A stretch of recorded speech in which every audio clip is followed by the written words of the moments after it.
いらんで。よ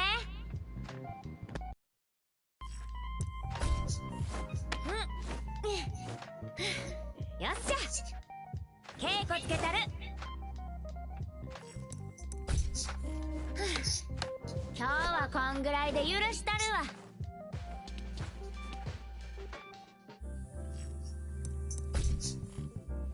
手加減いらんで。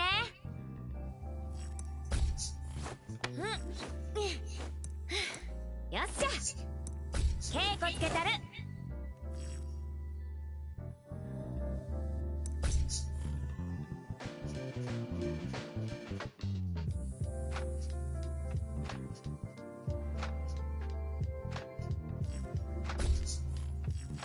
手加減いらんで。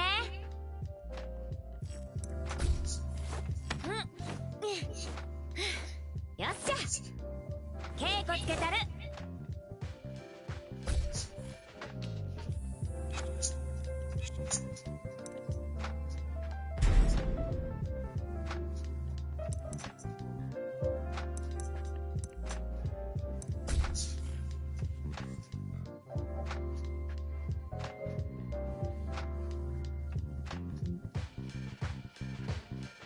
这样ain't snap.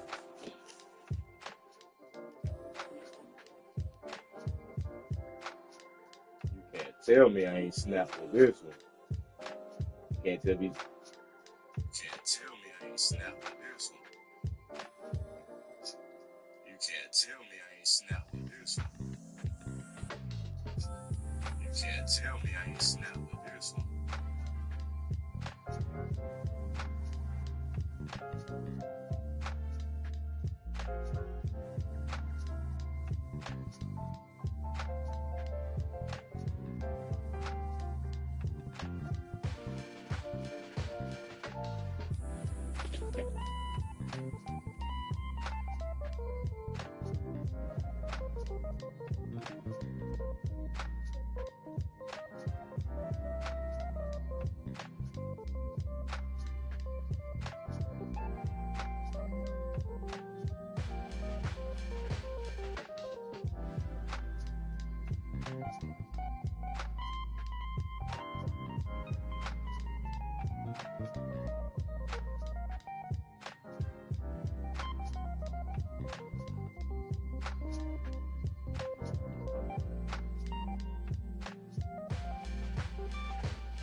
It's a step closer to where my end goal is. I'll do it also one day.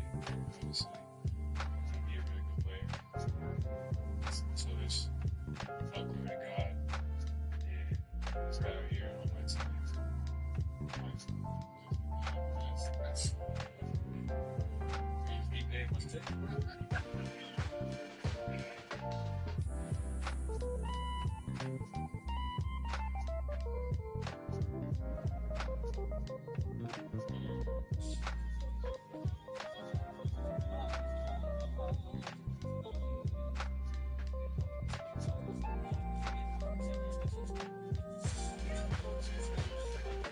Let's talk.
This is Simon Williams, a struggling actor preparing for the audition of a lifetime.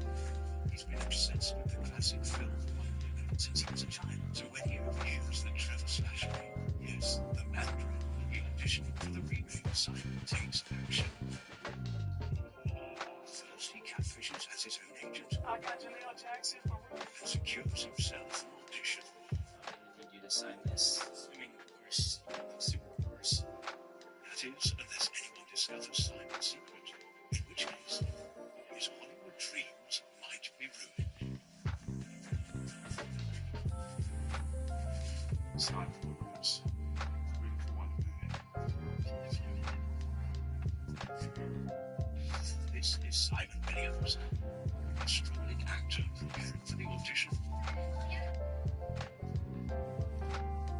But you don't want to try to eat. You don't want to eat. You don't want to eat. Trip like you want to eat, nigga. Nigga, trip. Trip all at the same time. Huh? Just like when they forget to play,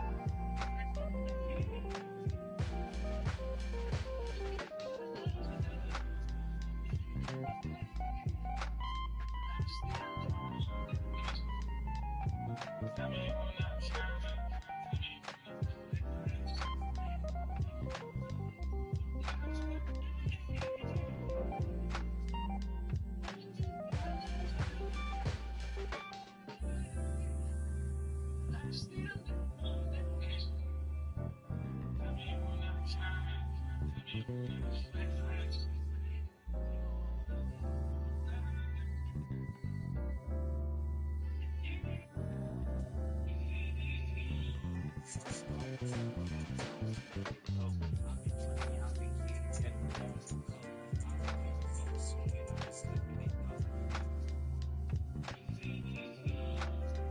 future is built on first.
Someone's house. Shit.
That's how crazy this shit is. You ever walk inside somebody's house?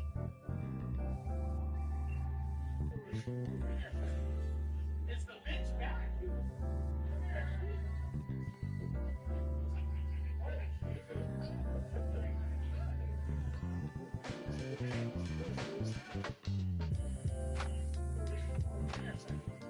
It's the bitch back.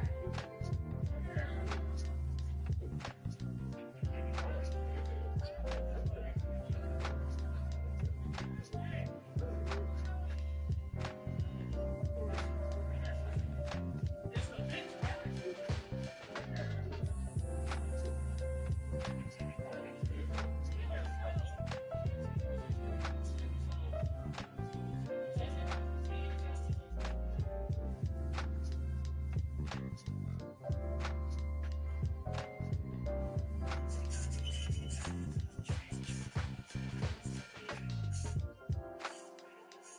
And just when Carl Anthony just ate the fuck out my head.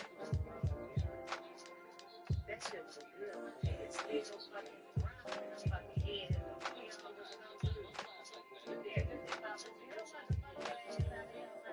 Ate the fuck out my booty. No fucking right. Hey, dog, he must have come here. She's doing. Oh, we don't know. She's looking out.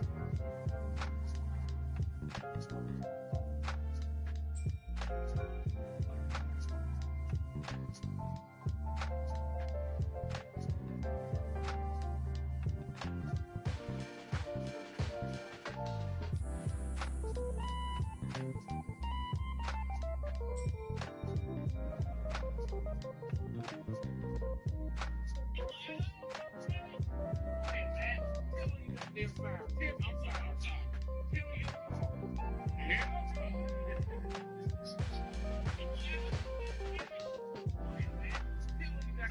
I'm sorry. Tell me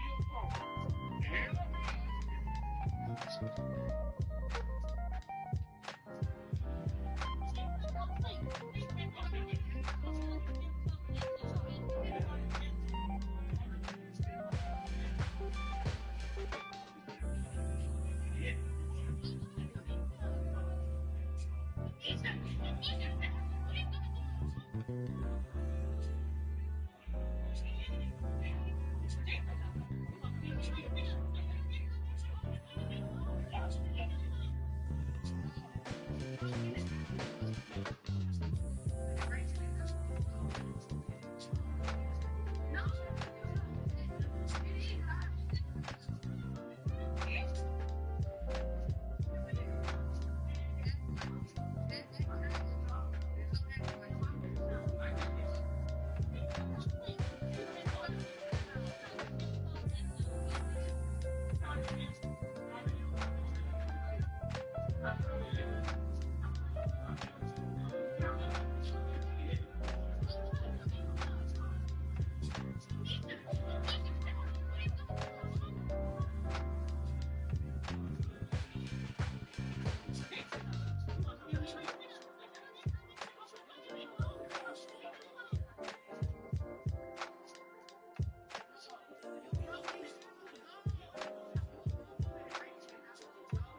Don't wear your team's gear.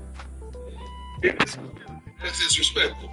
That would be like your lady that you have currently wearing her ex stuff. How you feel about that? She's sitting up there with a shirt on that has an ex thing. While you taking it and feeding and booing her. That's how I feel about that. When I see you coming to the cafeteria, you eat our food with your last teams on. Obviously, if you want to stay there, you should stay. Don't wear your own team's gear in this facility. Well, I was so. Don't wear your own team's gear in this facility.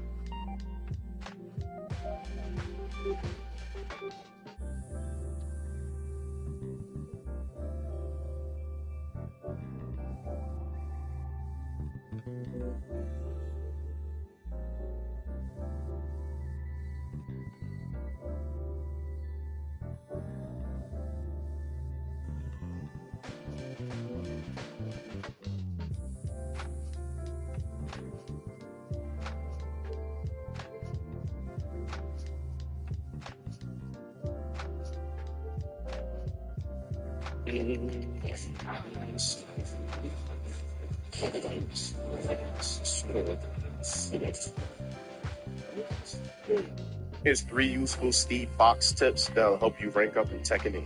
Steve Fox got a new stance called Lion's Heart, where you have multiple different offensive options, but did you know that the stance will auto-counter mid-attacks while in Lion's Heart stance should be used to bait your opponents into throwing out attacks and punishing them if they take said bait. The only flaw in this new stance is that you cannot block at all while the stance is active. However, you can use Steve's unique movement option, Sway and Duck, to move out of the stance at any point. This flaw can be used in your favor by baiting your opponents into attacking you while you're in stance. Instead of just ending your pressure with Steve, start transitioning into Duck and Sway from your pressure to throw your opponent's offense and defense off. Steve is all about mixing up your options and avoid being predictable. Here's 3 useful Steve.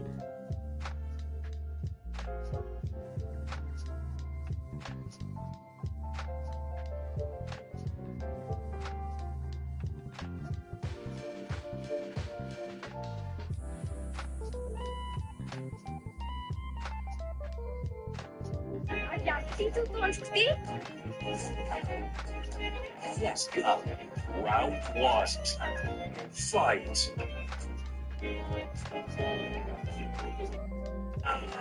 Well, everyone's dead.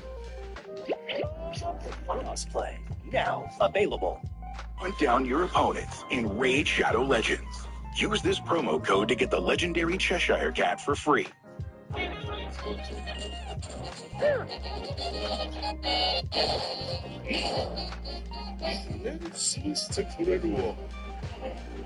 Round 1. Fight. 1.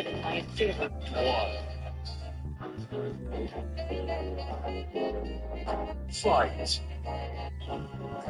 失敗バジゲスト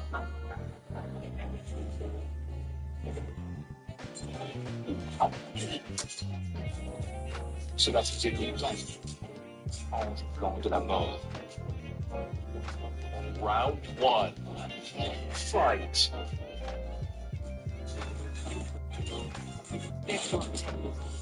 Round 1. It's a bit of a excuse.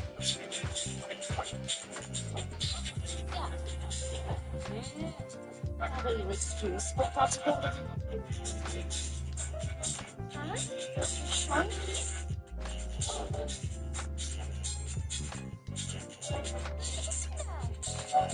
Wow.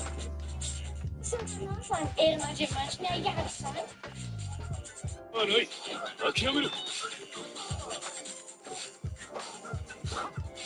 What?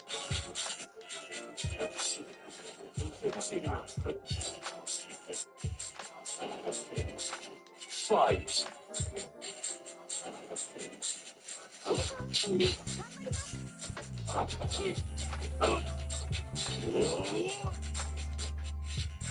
Dobrze, no ale tył. Mamy to siadam sam. Fight.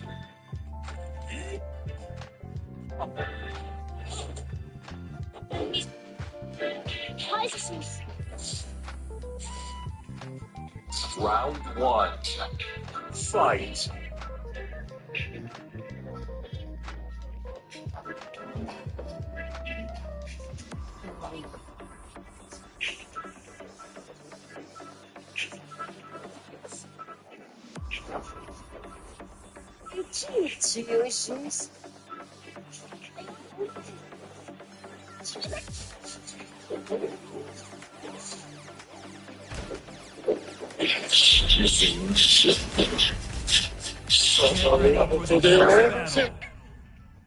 Round one. Fight.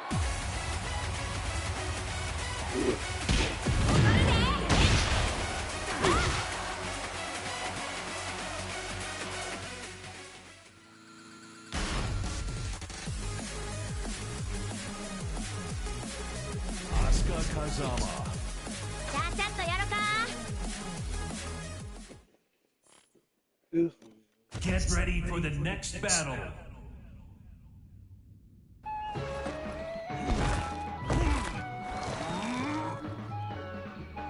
手加減いらんで。 Round one. Fight.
Can't win them all.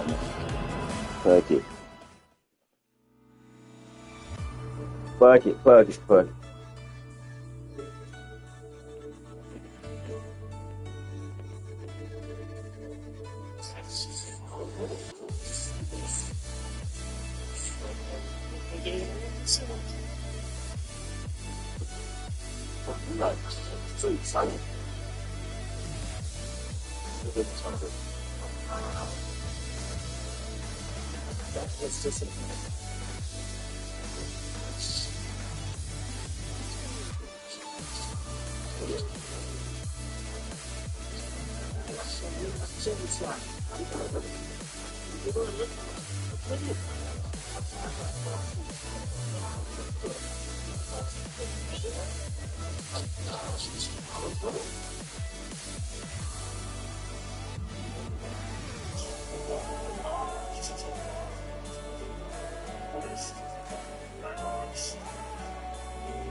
Did Claudio just hit a JoJo's?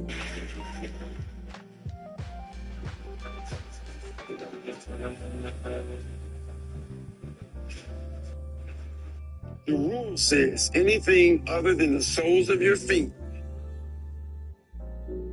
It's like a pyramid. It's like a pyramid. My lineage Satan is serious. Gonna be life like journals. Your big mouth like pictures.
Você vai ver o melhor da capoeira.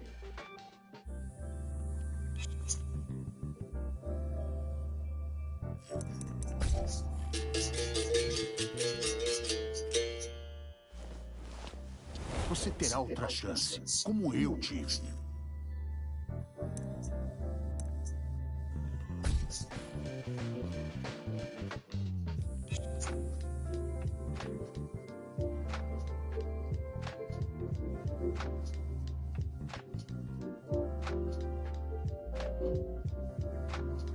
Come on now.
La mezcla de Susana es genial. Tú también crees, ¿no?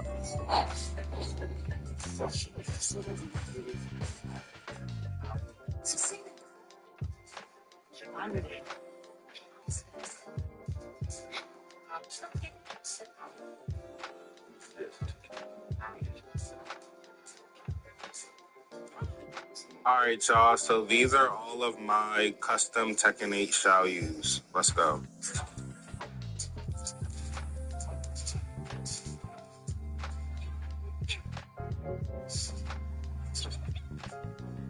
Round one. Fight.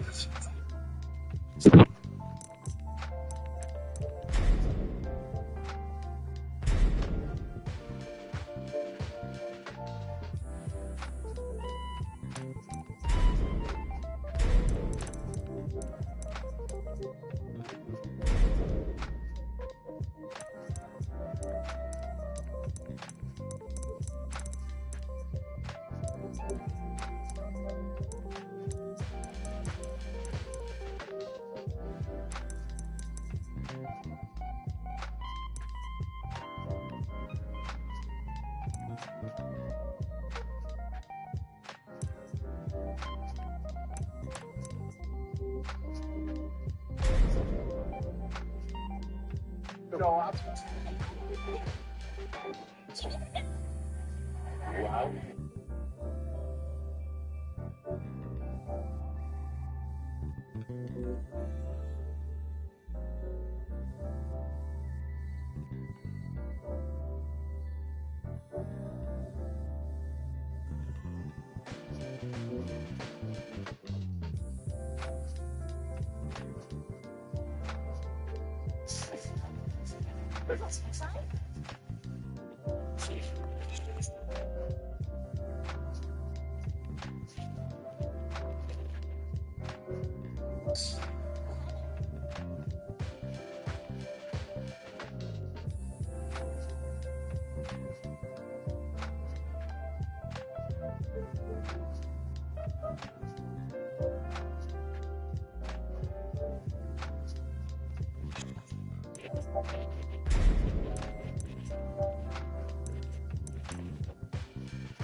余裕。覚悟しなさい。ただじゃ済まないわよ。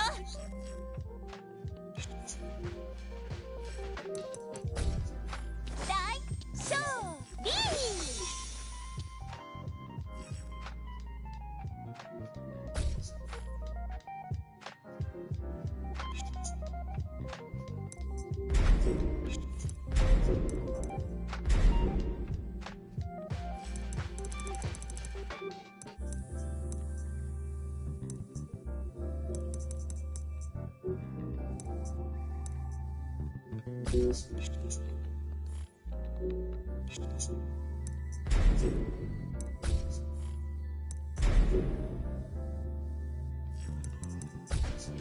大勝利。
有余是有余。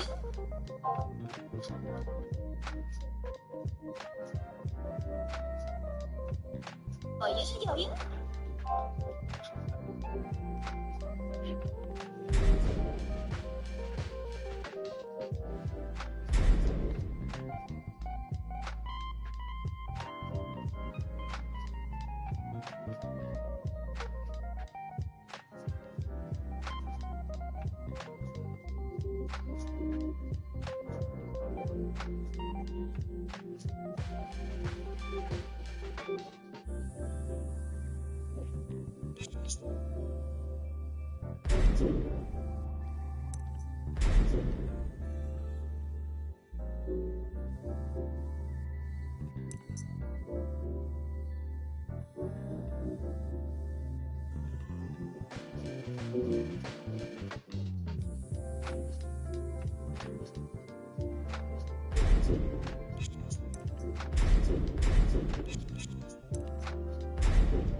覚悟しなさい。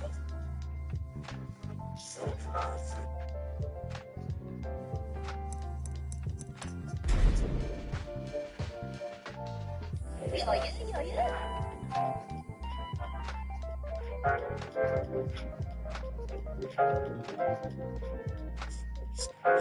覚悟しなさい。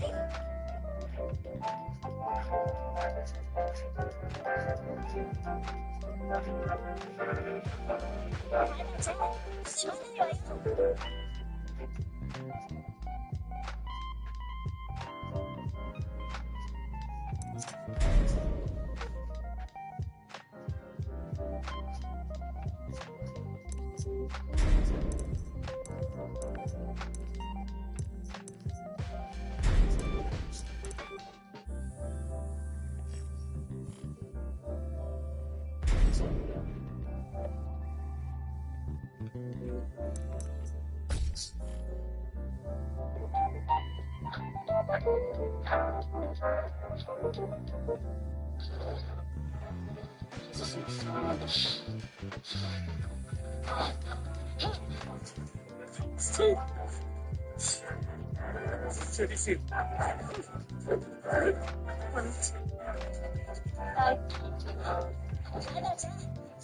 わよ。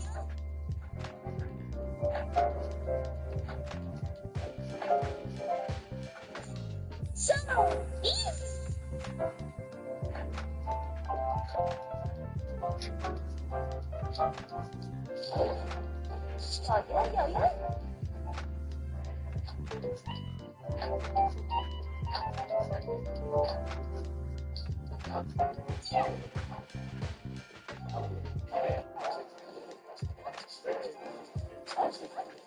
guys got a drink?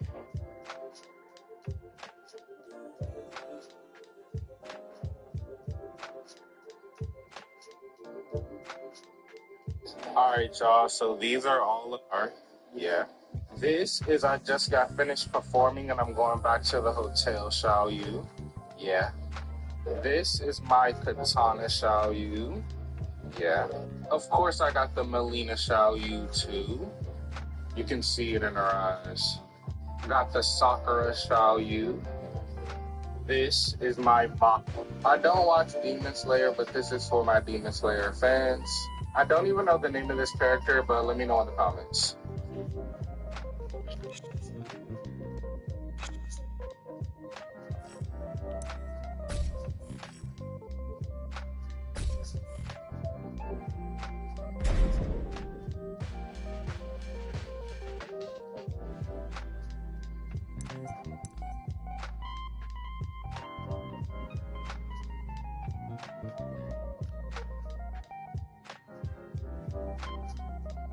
They're fans. I don't even know the name of this character.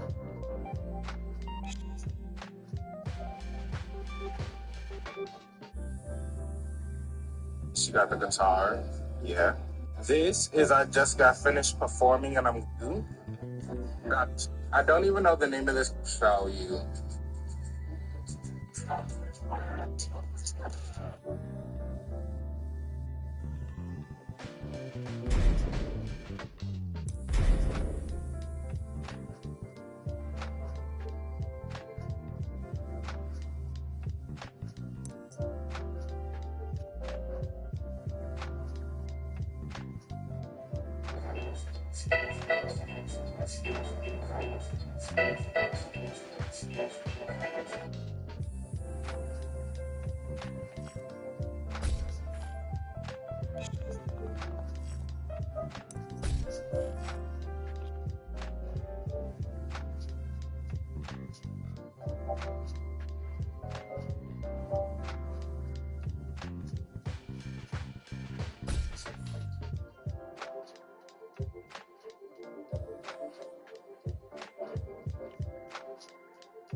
Did you know in Tomb Raider 2, it's possible to escape the creepy butler Winston in Lara's home without having to resort to trapping an elderly man in the freezer? If you start Lara's brand new outside obstacle course, clear to the point where you're jumping between these platforms. To the left, you'll see the windows for Lara's bathroom. Now, for some reason, when you jump over to them, you can grab as if they're a normal ledge, and Lara can phase through them like some sort of strange English sorceress.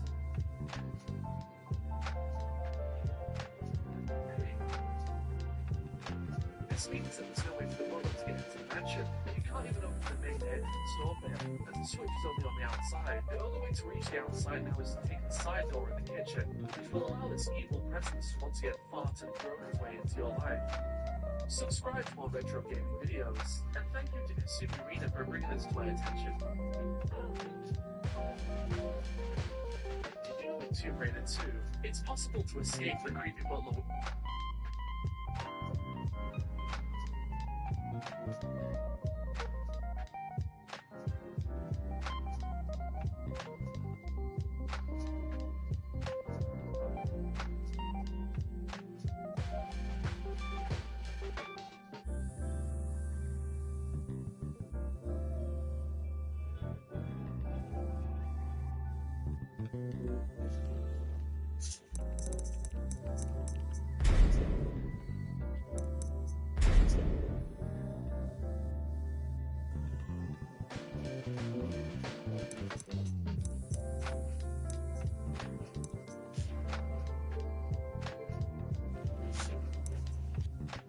If you're new here, welcome in, and if you know me, welcome back. And today, we're talking about Pros vs. Joes, Episode 9. If you're just joining in Pros vs. Joes, that's where 3 wannabe athletes try to compete against some of the best athletes that ever walked the earth. If you have seen this series before, welcome back. The pros are the same as the 5th episode. First up is previously gold medalist, the human highlights film, Dominique Wilkins. Next up, we have 2-time Olympic gold of a woman, and you're gonna go down. Whoa, buddy. We don't even know hard yet. I think it's decided to get cooked by the liver. I don't think he's winning anything today, guys. I'm sorry. He was not a track record. Next up, we have catcher Darren Dahl, the 3-time All-Star Silver Slugger and 1997 World Series champion. There's a reason why to watch this on TV. What? I'm sorry, man, but Darren couldn't have made that one bigger, actually. Next up is the fastest man alive at the time, Justin Gatlin, and the Joes have nothing to say to him, and they shouldn't, because he's in his absolute prime here. It would be a fool to say otherwise. But we're going to find out pretty soon. Last up is Herschel Walker, one of the best running backs in football history, and a man of many subplots. And he works for way there's no way you don't know Herschel Walker. Either this is just bad trash talk or it's legit as a no, so we're going to find out soon. If you're new here, welcome in, and if you know me, welcome back. Thank you guys so much for supporting the channel. Thank you guys so much for supporting Patreon, for supporting the next room. It really keeps me going. I appreciate you guys so much. Next up is Joe's. First up is Frank Gaylord from Brooklyn, New York, who used to be a Marine. Topic is not true, but you describe yourself as a sore loser, big mouth talker. You want to describe that as the pro? That's what we thought. It's much easier to say that yeah, let's turn around and it's a big deal. Okay, tell me what that's about. Well, I'm not a sore loser, but I talk like I'm trying to get in their head, get them off their game so I can take over. Frank, you gotta stand on business, buddy, if you're gonna be on a show like this, man. I know your audition tape is about to be crazy work. I think it's expensive. The next show is Christopher Bessero, who's also from New York and Salt Lake City at the same time. He's an amateur boxer, which is interesting. And Joe number 3 is Charlie Brennan, who is a Division I wrestler and the youngest competitor in Joe's history at 24 years old. The first event is going to be a track and field face-to-face against Justin Gatlin. And oh my god, this is so much fun for Justin. I don't know my friend.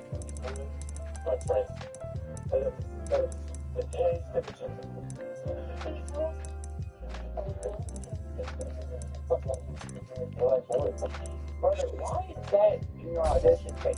It's a sports show, right? Right?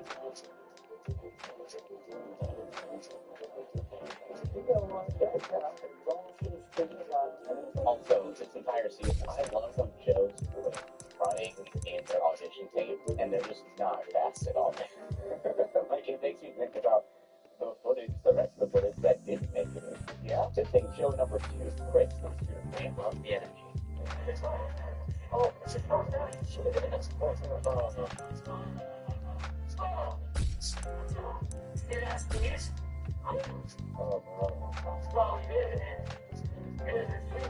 He's an amateur boxer that strikes figures to the hearts and minds of absolutely no one. Last up is Charlie, who starts off by listing his Little League stats, which always goes well here. Little League Baseball, 13 home runs in one season, led the league, might I add. Of them in one game. Alright, we head off back to the track to watch Justin Gatlin, who is even in uniform right now. And the first event is a 200-meter dash against Gatlin. I just want the record to show that Justin usually runs that event real life in under 20 seconds. You guys are going to see how fast that actually is. The Joe that finishes last will lose this event, while the other 2 will compete with Justin in the 100-meter race. Next up. Justin, you ready to rock and roll? Of course. Alright, so I'm doing it. No, I prefer to run it. You can wear them all night, so you might as well run it. They have starting blocks for each of them, and I'm curious to see how they do. But 200 meters for the Joes gives them enough time to build up a top speed. And I'm not talking about them versus Justin, I'm talking about the Joes versus each other. It's one of the few events where the Joes hit the goal at the same time, and it's great because in track, it's easier to stay motivated. Once you know you have a chance to not lose. It also matters a lot what lane you're in. I hope you guys understand. The reason why in track is, as you see, the faster 200-meter runners are in like lane 3 to 5, and the slower runners are in the outer lanes of 1 and 8. That's because the curve is different. And I'm telling you, running that curve in lane 1 or 8 is a way more cool race than the other lanes. If I ran track, I preferred lane 5, but it varies from person to person. Enough talking about that. Let's view some of the race, shall we? Back off. That fucker. Gavin towed all the way around the inside lane. Chris definitely behind. Franklin in second. Gavin leading forward and turning on the straightaway.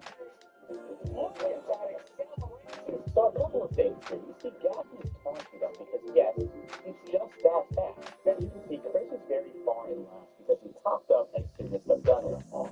One of the first things in track and field you learn is that you do not want to do that because you're not able to accelerate. Also, Chris was kind of close from the beginning because he does not live to ease up when he runs, so his stride length takes a huge hit and he's already short. You gotta maximize your stride length, especially in the 200s. You're gonna need it. Gatlin finishes in 22 seconds, beating the other Joes with ease.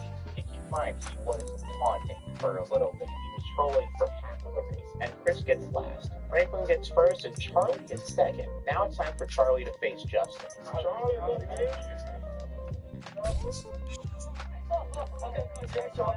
This is wild work. Charlie, in an event where every second matters, why would you provoke the guy that just taunted you? Anyway, Justin, it's time.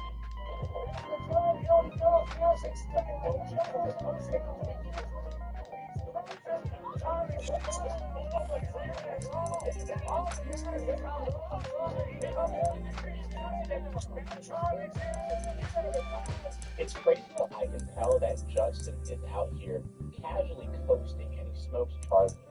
In a pro 100-meter dash race, just 1/10 of a second is considered a big enough difference. Charlie just lost by 2 whole seconds. Now, Franklin has to finish within the time of Justin faster than 2 whole seconds.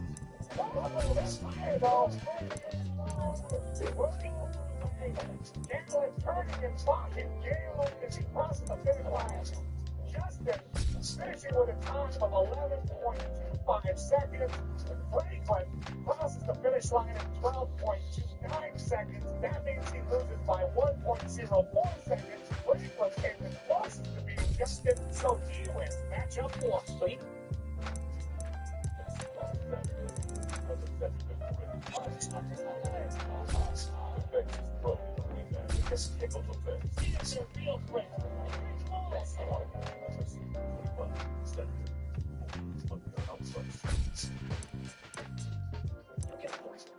what isn't better?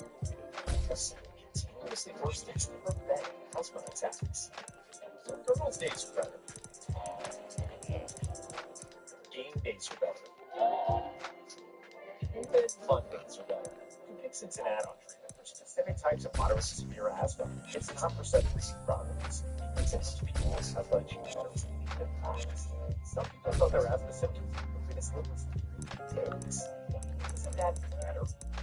Severe allergic reactions, and reactions get worse. Get out right away for face swells, tongue or throat swelling, taking trouble breathing. Your doctor right away assigned you plain blood vessels with rash, chest pain, worsening shortness of breath, brown or dark colored urine, tingling or numbness in legs. Tell your doctor of ill or worsening skin symptoms, joint aches and pain, or a persistent infection. Don't change or stop other treatments without talking to your doctor.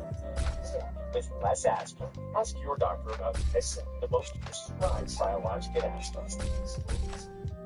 Personally, to make things sometimes unfair, and this was a good idea for a pros versus pros, and I wasn't expecting for Franklin to win. I saw him in front of the audition, I wasn't expecting him to win. What I want to know is, did you break a sweat? Nah, that's all. That was still the part of me. Up next is bunting against Darren Dalton. Franklin says that it's not his #1 sport, and honestly, Franklin, I don't know what is. They gave the Joes a vote, they put balls in the way of Dalton to see if that can help them against him trying to throw them out at first. Charlie's up first and says that he played baseball a little, but... Look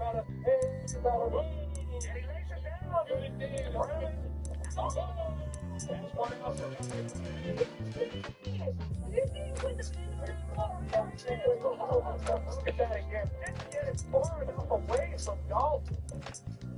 Easy out for Josh.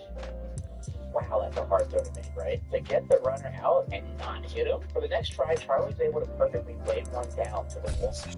Dalton is able to get it for our play of the day. Remember, ball guys, maybe you don't find it. Charlie has been able to bunt it down the first baseline perfectly to a place where Dalton can't even get to. Oh, if you bunt it in those like little crevices, little small spaces, that's in play. But if you bunt it over the wall like automatic out, can't do that. On try number 4, it's a close call, but Dalton is able to get him by his death. And on try 5, it also goes that way, and Charlie Brannaman ends only 2 bunt singles, and that's one with the baseball background. So will it be enough? Chris needs a really good run here. Let's see what happens. Oh, so it looks like Chris has never played baseball before. That's great. It's going to go just fine. Hey, have you ever batted before? Is this your first time? Hey, put it back out there. Don't put that heat up there. Just around. It's be a natural at baseball. Doesn't look too natural right now.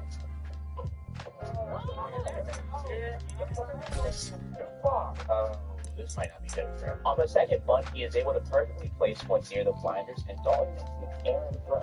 Umpire gives Chris the hit. Chris's second and third try are close, but he just doesn't have the speed of the other 2 contestants, which just gives Dalton way more time to just throw him out with ease. Franklin's up next and tries to bunt up the left side, and it doesn't work, but it's the first time someone's tried to bunt down the third baseline. On try number 2, Franklin bunts it far up the first baseline and ties it out, and then Franklin breaks the ball.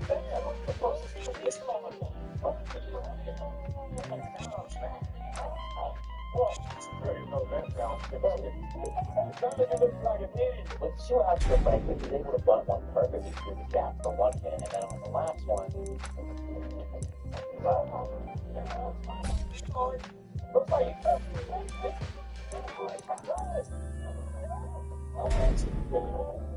like play there by Dalton. If I'm Franklin, I'm a little bit upset. I fought super hard, but it didn't start right. Charlie takes that round. Next round is football, which to me was a little bit weird because usually round 3 is something no one is good at. But there we have Herschel Walker. So, what are we doing? Oh, we're doing a punt, pass, and kick. This is interesting, and this is going to take accuracy and strength, which is awesome. So basically, for the punt, pass, and kick, distance matters, but as close as you are to that line in the middle, for every yard you are away from that line, it takes off of your score. So accuracy matters a lot. In terms of the Joe's getting a picked approach, Franklin chooses Dominique. He's going to pick Dominique. I think he might be a little uncoordinated on the punting and kicking aspect of the game. You think Dominique Wilkins is uncoordinated? He's a human highlight reel. We'll see. All right. We'll see.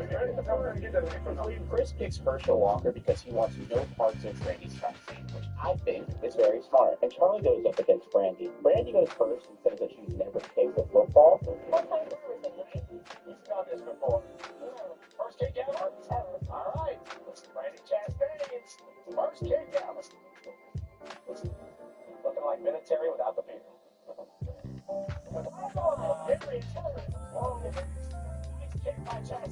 I couldn't tell if this was sarcasm or truth because that's a hell of a kick. Her first kick goes 28 yards. Charlie goes next and he's 1 yard behind Brandy.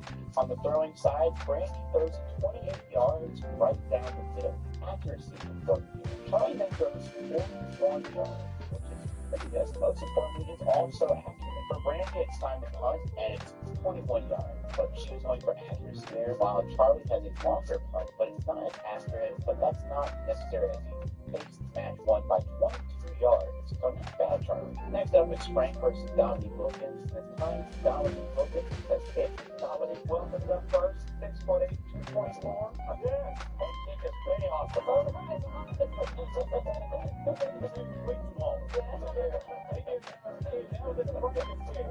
Good Lord, what was that?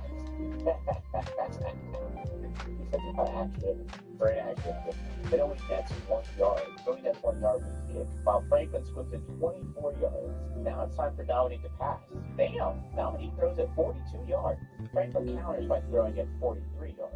Wilkins makes up for his bad kick by punting at 35 yards. And it all comes down to Franklin.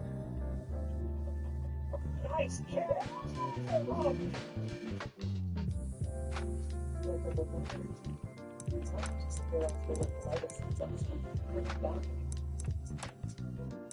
Most of ways, what's possible with triathlon, with rapid movement and force. Many people experience remission in 1 and even 2 years. Some saw 100% physical healing of their intestinal lining. Serious allergic reactions and increased risk of infections and liver problems may occur. Before treatment, your doctor should check you for infections and TB. Tell the doctor if you have an infection, flu-like symptoms, or the vaccine. Healing is possible with Tremfya. Tremfya is small for chronic symptoms. Ask your doctor about Tremfya.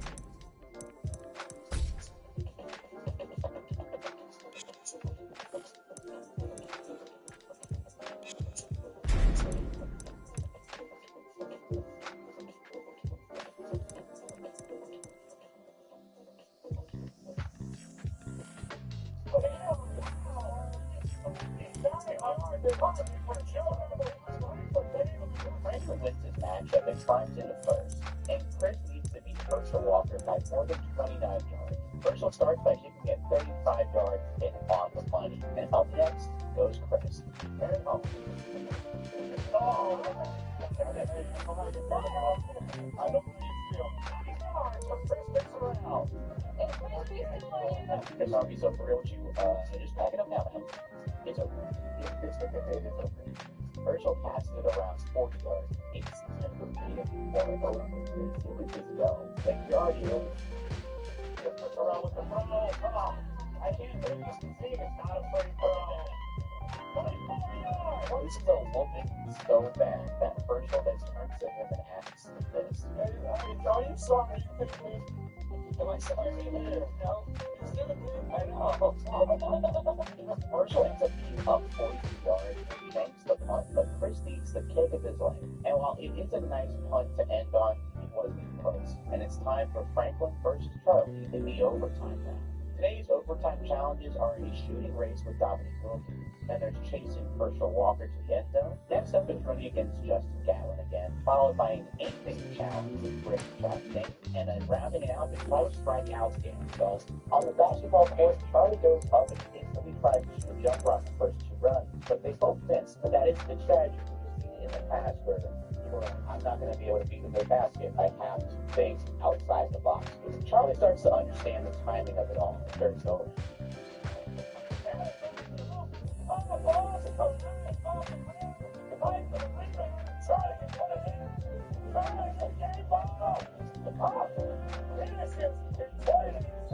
So Charlie Brenneman is able to get 30 seconds here, which is pretty good all things considered. Franklin goes next and tries to use his size and burst to advance. Dominic sees that and decides to shuttle for a jump shot, and it works until around 30 seconds, where Franklin scores first and finishes with 37 seconds. Next up is tackling Herschel Walker. Charlie tries to make the tackle on Herschel on try one, just isn't fast enough to catch Herschel. The next try, he has more of a head start. They move him up 5 yards for each failed try. He tries to take a better angle. This time, Charlie moves up 1 yard to the 20-set. Looks like he has an angle. Herschel the cut right into the ground. Beautiful cut by Herschel Walker. He still got some move. While Charlie's a good wrestler, he's really not that good of a tackler in this competition, so I don't think he'll have a chance either. And he does time out. Next up is Franklin, and on the first two runs was not good, not even. And took that in. And on run number 3, Franklin had a good chance but gets hit with a clean stiff loss to Herschel. Here we go. One time. Can he make the play? Can't make it. Takes a look at that stiff arm. Franklin has no chance whatsoever. That's gotta suck, man. This was a group of Joes that didn't look like they were good at football anyway, so on the track they then have a 60-meter race, and to try to make things even, Justin Gallen has to pull 60 pounds on a sled, while the Joes only have to pull 20 pounds. Will that make a difference?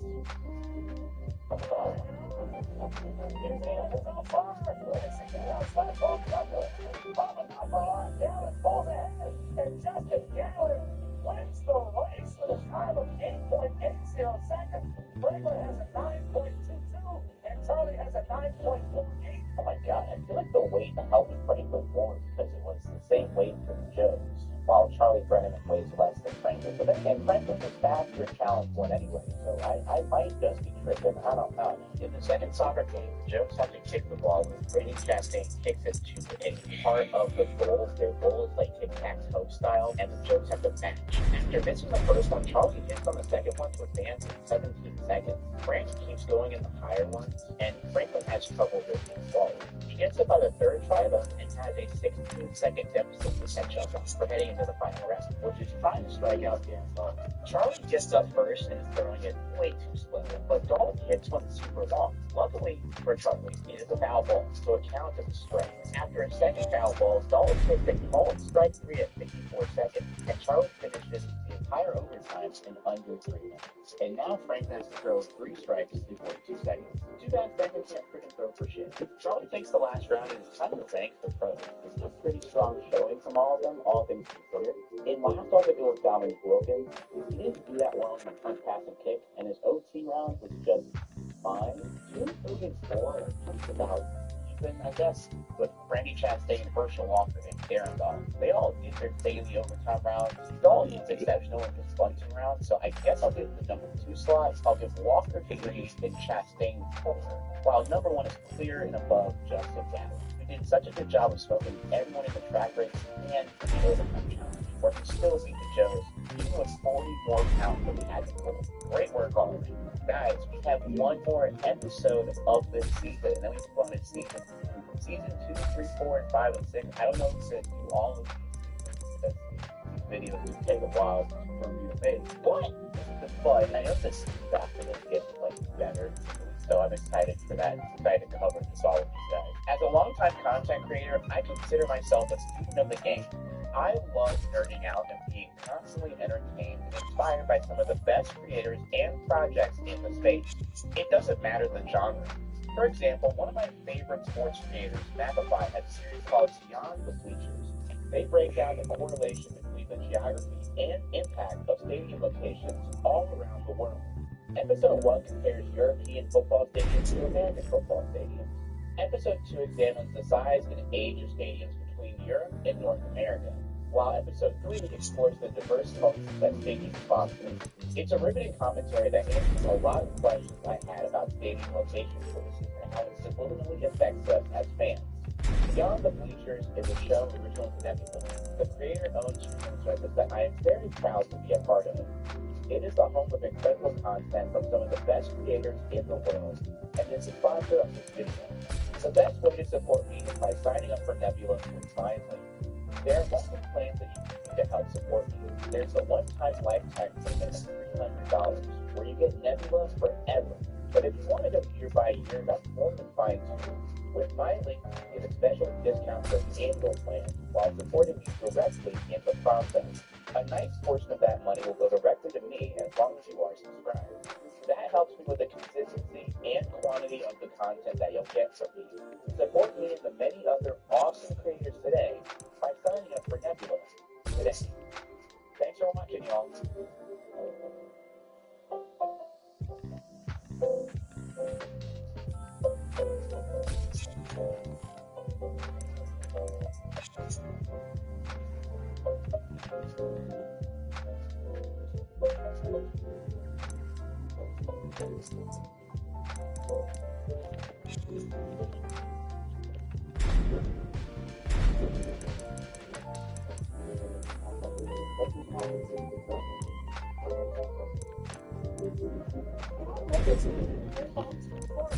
Sparks.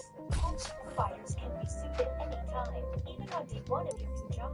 And your employer malpractice insurance may help overprotect you. Grow your career with a support partner right from the start. HPSO offers 24/7 malpractice coverage, including licensure defense focused on you. From graduation to retirement, HPSO has your back. More at hpso.com. If you're new here, welcome in. If you know me, welcome back. Today we're talking about Pros vs. Joes, Episode 8. If you're just joining in, Pros vs. Joes is where 3 non-professional athletes try to compete against some of the best athletes to ever walk the earth in some challenges. If you've seen this series, the pros are the same as the 3rd episode. First up is NFL Hall of Famer, Henry Green. Your boss, so I'm sure the vibe. Bring it on already. Hope you are. I don't know who that Joe is, but he has some balls here. Next up is beach volleyball legend Missy May, and I hope we can get more volleyball action in this episode, as she was only featured at the overtime challenge last episode. So I wish that there would be more volleyball here. Next because of Dave Stewart, the 3-time World Series winner, he was a World Series MVP.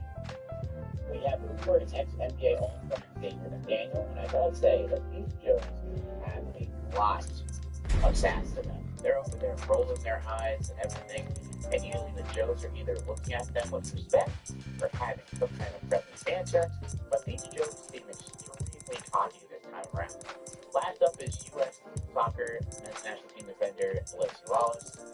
And now it's time to introduce the Joes. Joe number 1 is Sean Cather, who is a black belt in karate. For those of you that don't know, sounds like someone I do not want to challenge. But luckily, this is not martial arts. Joe number 2 is Jorge Santos from Chicago. He's a cop, and he's ready to compete. Now, you are our first cop on Pros vs. Joes. Congratulations for that. What's going to be tougher, running down a crackhead in the streets, or facing off against the pro? I think facing off against the pro, but I'm going to wild questions by teams. Joe number 3 is Brandon Chico, who's 31 years old, and says he was drafted by the Chicago Cubs in 1992 as a 4th-round pick. Now, you were drafted by the Cubs as a young man. We heard that a lot here on Pros vs. Yeah, I tried with this one. They wouldn't let me make the shirt red. You can probably guess who that is. Baseball, shoulder surgeries, you can look at the Dave Stewart eyes as a baseball player, and it's a little curious about him. That's why. And yet, everything that he says tracks. I think this marks the first Joe that's been drafted to a pro sports organization of any kind. So I'm interested in seeing how he's feeling today. He's been a sassy one time. Next up, we're going to see a first challenge. Now, my Joe prediction, the way it is going to Joe number 7. And I think we're in for a banger of an episode today, guys. Oh my god. If you're new here, welcome in, and if you know me, welcome back. Thank you guys for subscribing, following on Patreon, following on Twitter. I appreciate you guys. Now, we have free trials now, so feel free to give it a shot for the best content creation all across the web, sponsor free and ad free. So enjoy us.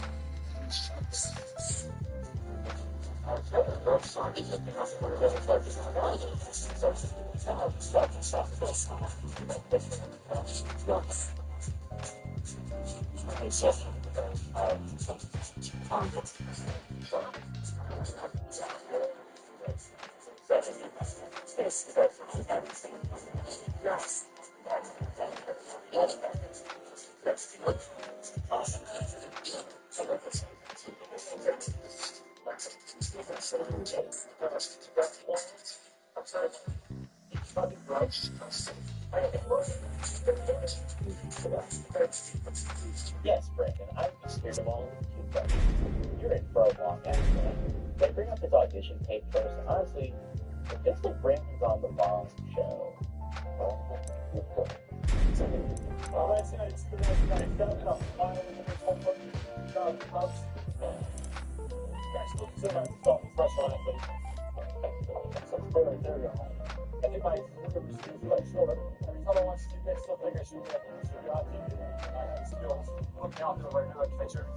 It feels like he should be on the baseball version of 4th and Long.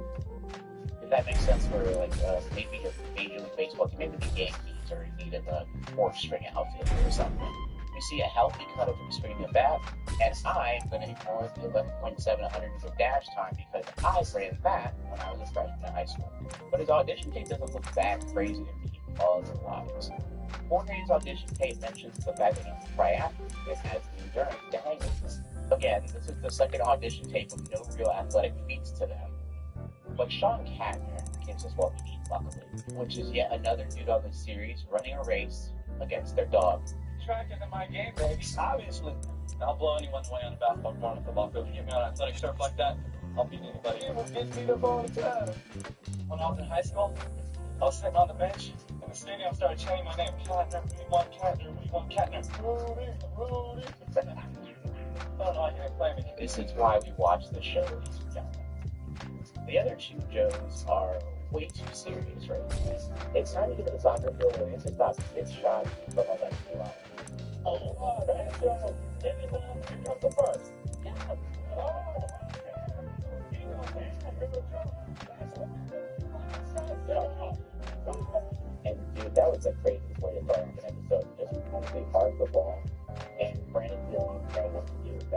didn't even know how to catch his back at. After another beautifully arced ball, Alexis third shot is saved by Brandon, but that's the only one he was able to save. He asked Alexis to take him some mustard off his shots too. I think he's kind of teasing Brandon here, and Brandon can clearly attest.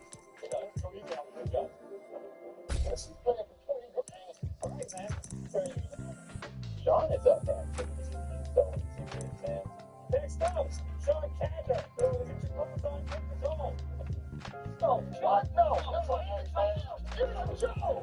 You are a Joe. Hey, that's Eddie Haskell from Leaving the Beaver. That don't even look like Eddie Haskell. Eddie Haskell. And I gotta give it to Dave here. Does look like Eddie Haskell. Wasn't just some old tech comparison for the sake of it. And Alexi Wallace does what he does best. Be an absolute dick. Joe, leave the hell up. All right, garlic boy, here you go.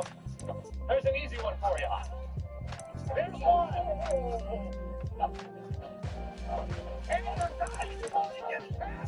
After letting two passes, he's not even close to 3-4, but Sean is able to clutch it out on the last two with back-to-back saves. Gardner has some nice reflexes here and looks pretty strong all around, but Wallace is just too good. Last up is Jorge. It all comes down to Jorge. Step up, stick it over his head. Hey, no short joke there. No short joke, man. I haven't hit anybody in the face yet, have I? Guys, I think this is the one big target right there. Jorge's anthem stops the first shot. The second one looks a little bit savable, but look at me out here not knowing nothing. Shot number 3 is a save. He's tied with Sean. Jorge clutches it out. He's able to save both number 4 and 5. Only allowing 2 goals here in this trial, and he gets the vault play of the day. Sean and Jorge are both pretty good in this matchup, honestly, but Jorge was like played soccer before at some level. He gets the respect from all of the pros too on this. Next up is a pitching competition with Dave Stewart. Do I have the edge from Dave Stewart? I'll pick this jar. I'll do that or not. So now, got the experience and sure. Yeah, the edge.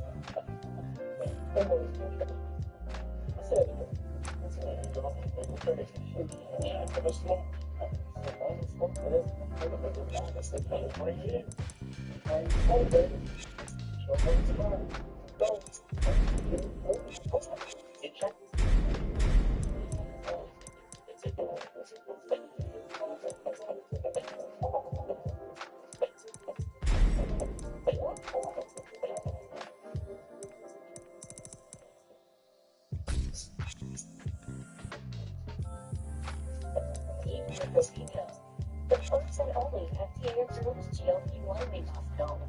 Weight loss has never looked like this. Moms can live later by losing weight. People taking Wegovy pills lost over 30 pounds, and some lost over 47 pounds. There can only be one nigga with that fit. I know you know that. It's a way forward. Don't even if you or your family had a DC and is allergic to it. So the provider can plan a something or procedure or breastfeeding, pregnant or planned.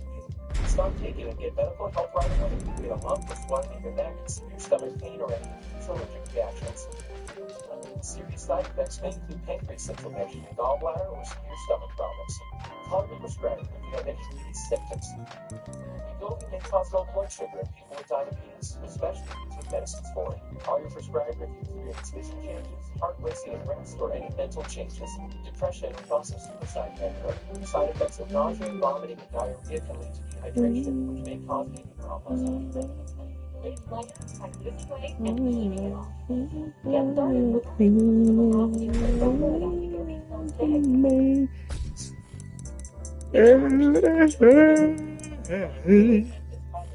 Get a special food level striker. But the more accurate they are, the more strikes they get in a throw. So for example, if they're able to hit the bullseye target, that one pitch will count 3 strikes.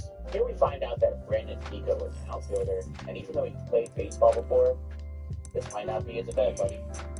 First up is Dave versus Sean. Whoa! That is 1 out. All 3 strike zones, that's 3 strikes, 1 out. In the Gopher base. Also, when I gave that instructor's feel, I didn't register that Dave Stewart also got the benefit from this. until, I mean, he did hit the bullseye, like he was, bullseye. And that was on me because in Pros vs. Joes, the pros often get the benefit from whatever responses that the Joes get the benefit from. I just forgot. I also think that sometimes some of these challenges don't need that. Entspann dich. Du schaffst es. Maybe. The help of the bonus slots again, he was able to get the second out in 3 pitches. But then someone hits the old Buffalo Wild Wings button and Stewart goes 7 pitches without a single strike on the last batter. And I kind of half don't buy that he's this inaccurate right now. He takes 12 pitches to get the out, and honestly, I think he could have gotten it. And now it goes to Sean. Sean's first pitch.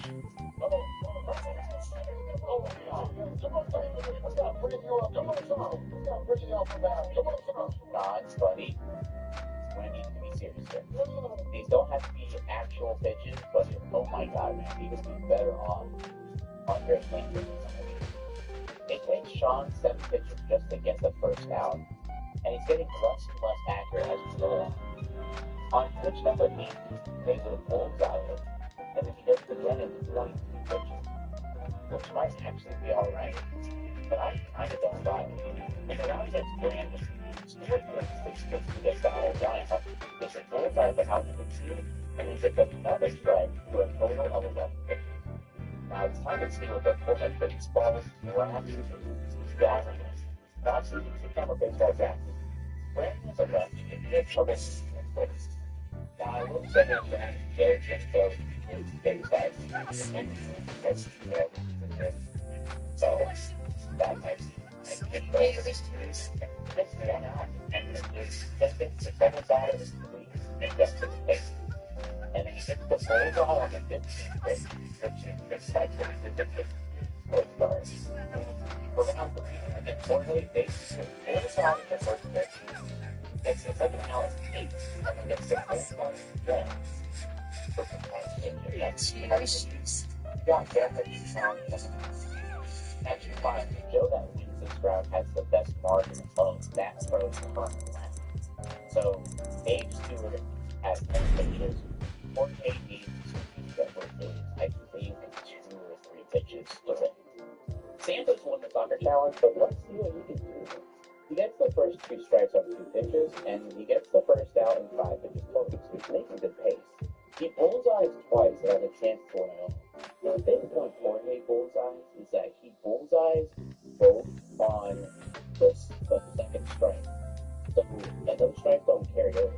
It's just that batter is out. It's not that batter is out and then you have 2 strikes to add on to the next batter. He has a chance to win it all.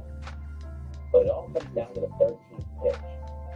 Now it's Brandon's ego wins.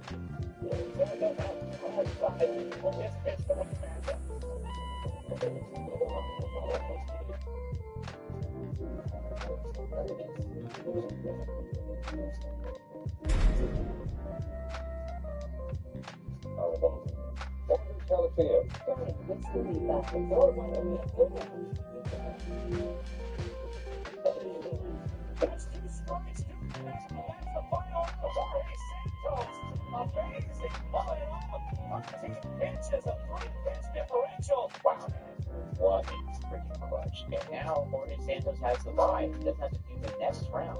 Brandon only loses by 1 pitch, which is absolutely cool. And he gets to the next round, which is swimming. Something that no one is good at here. Allegedly. We'll get to that soon. Okay, last one. On this kick and the paddle, man, I'll just dog the paddle, man. I've never competed in swimming. I'm going to sound like a I'm very intrigued how this could go, actually, because I'm not sure who I'm picking in the situation. I know I wouldn't pick, though. I would not pick Misty May, because she's the only athlete here that is not retired. But let's see who the judge chooses. It's a 100-meter freestyle, which is 2 down and backs in the swimming pool. And I don't know if you guys have ever swam down and backs. It's not fun. It's very tiring. It is some of the most tiring form of cardio that you can ever do. I mean, now who is Sean? Sean, which pro do you want and why? Oh, don't miss Kevin Green. Why do you want Kevin Green? Mr. Man's too fast for me. Hey, that's a smart man, Sean. Sean, you a smart dude. You a smart dude. All right, Kiko. Who do you want in the pool, man? You look nervous. Who's it gonna be in the pool? I'll take Winston. Winston, the Phoenix, dude. Kiko, that means you versus Misty Bay, the Queen of the Beats, and she gets slim. Congratulations, our first matchup. Jody, yeah. Jody, yeah. You're not a smart man, bro. What did you do? First up is Sean versus Kevin at the start. Sean and Kevin are dead even, but of course, it's the stamina battle. Kevin gets out to a lead after about 50 meters, and at 75, Kevin's winning the start and get tired because, yes, like I said, it's tough. Kevin had to settle for the backstroke at the end and loses by 22 seconds, and he's absolutely gassed. Like, he's not even worried about the challenge here. He's just like, I should probably just finish. I'm gonna take my sweet ass time. My guess here is that Brandon has the book because Kevin still comes such a firm deficit here. That's the luck there. We started out and Misty is cruising after 25 meters. Misty's ahead after 50, and she keeps building on her here. And the pros also mentioned that she lost her goggles mid-run.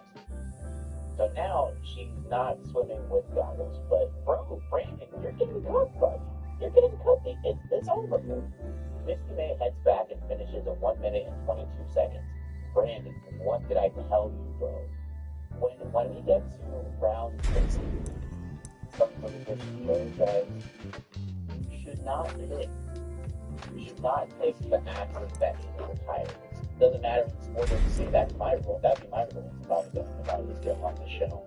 Brandon wouldn't know this, but Misty May would leave this show and then go on to win 2 more gold medals. It's on you, buddy. It's on you. It's on you. Despite looking very lackluster in the first 2 events, my Joe prediction, Sean Cadner, is advancing to face off against Jorge Santos. Sure. Let's go. But I got it done. Thank you very much. That's my goodness. Look at this. Now we have one of the phrases. Oh, there it goes. Oh, that's where it's going right now. Undefeated. Undefeated. And now it's time for the overtime round here. And it doesn't matter that Jorge won the first 2. He's going to have to earn it. Oh, dude, I'm also not sure if you guys have noticed, but it's raining tonight. This might be the first time I've seen a rain overtime matchup. I'm amped. God, it's filed upon us. The rain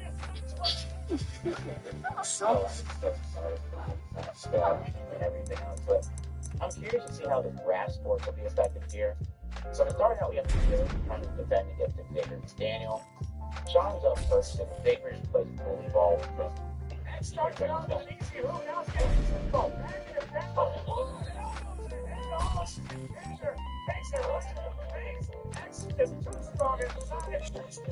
Oh man, taking an elbow to the face, that is already.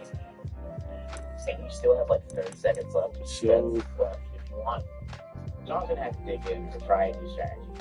Wait, never mind. David McDaniel tried his jump shot in 30 seconds. It's missing. Let's just go for the rebound, by the way. And Sean is able to finish in 33 seconds. Jorge is smaller than Sean. X is able to bully him more. Basically, this will go until X tries a jump shot, which is around 24 seconds. So Jorge is able to finish in 29 seconds. I'm pretty disappointed in X here because the point of overtime is not to go to young contestants. It's supposed to be challenging, and settling for a jump shot here in both is just straight up unnecessary. In Challenge 2, the Joes have to hit one of Misty May's serves to the box. So I'm puzzled because the box is on the Joes' side of the net. Last time they did this volleyball challenge in overtime, they had to hit the serve onto the other side of the net. Now I know in volleyball you have to hit it to your teammate on one side, but this might seem a bit much. It feels like the target is too small, and the Joes are not going to be able to. Katner tries and tries, but he's just not able to pull the serve. Jorge also tries his best and gets close to the box a couple times, but it's just not close enough, and neither Joe has a chance in that one. Sean is able to shave 2 seconds, but that's about it. My wish comes true, and the rain comes back, and now the Joes have to score a goal against Celeste Wallace. Keep in mind that he's got the he didn't do any dribbling or kicking. I also love when they didn't score and earn it with these individuals. Caddy on the second try gets absolutely collide tackled by Alexi Wallace. And he does it again. And there's just a shot there. Sean once again times out. These overtime challenges are far enough. Better basketball. That was Xavier on top of it. This whole thing is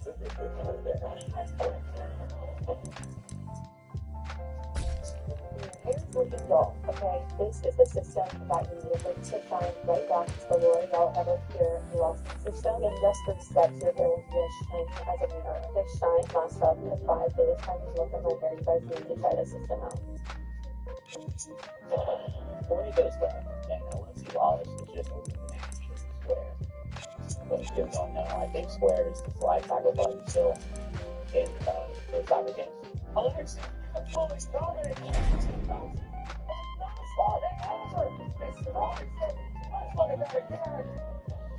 Oh, young Mr. Santos, they never be free again. God damn, man. Get it, Alexi. You're tough, bro. At least in the football Pro versus Joe challenge with giving a helmet, that might be one of the toughest gets taken in the show. Boy, Santos, I'm looking back so hard. Oh, but he got so much. All right, get up, back to the ball. Get up, back to the ball. And the props to Jorge for hanging up. Even Wallace was straight up out for him that entire time. With that goal, he was able to beat Sean and build up a 10-second lead. And 10 of seconds matter. Because next up, it's football time. Where you have to beat Kevin Green to the ball and go up with that shot. Lost tickets. There goes the football. Kevin Green getting contact again on Canada, pushing him out of the way, and getting back to the ball. Canada battling. Kevin is just throwing Sean's ear, and he times out and finishes in 1 minute and 7 seconds. Let's see more hits from the bar, shall we? Kevin Green just beat Jorge in the ball on that one. Joe number 2 didn't have a chance. You gotta hurry up. Oh, good run by Jorge to the ball. Jorge also times out at 1 minute and 6 seconds and extends the lead to 13 seconds. And again, it all comes down to baseball. Jorge now has to get a hit off of Dave Stewart. Oh, sorry, never mind. Jorge just has to bump the ball and play off of Dave Stewart. The first 2 times it doesn't work, but on the 3rd time it gets one down and finishes in 58 seconds. So now it's all down to Sean. Look at the 20 break. Clock starts on the first pitch. Oh, takes it off the arm. Charge the load. Oh, it's a hit. No matter what. Don't free base. Ball versus Joe. And you know what? Getting hit sucks. I'm sure that'll rattle Sean more than anything, but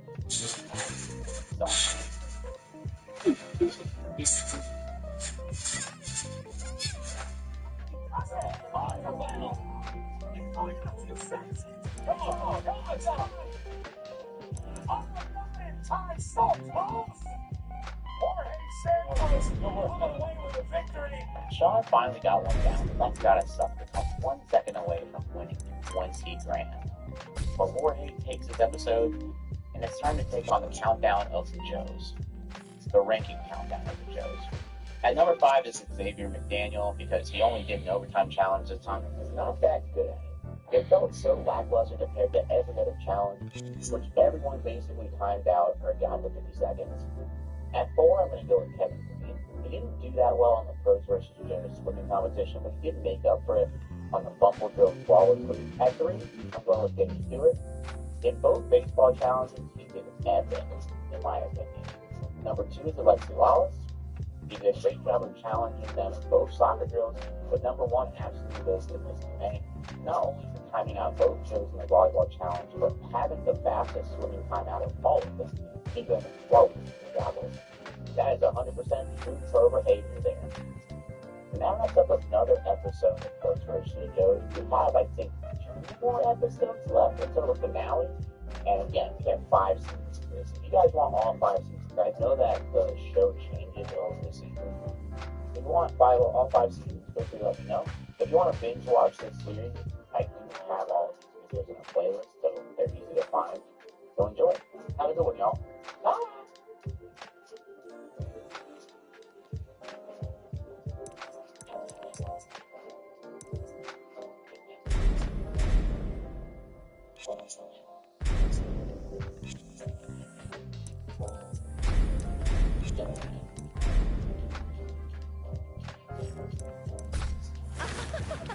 Tu ne crois sûrement pas que tu peux me battre.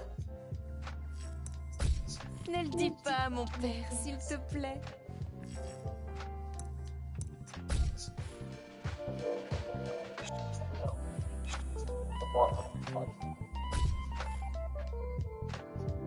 If patients use tornado and put on stress, it will actually help to protect the young for a lifetime.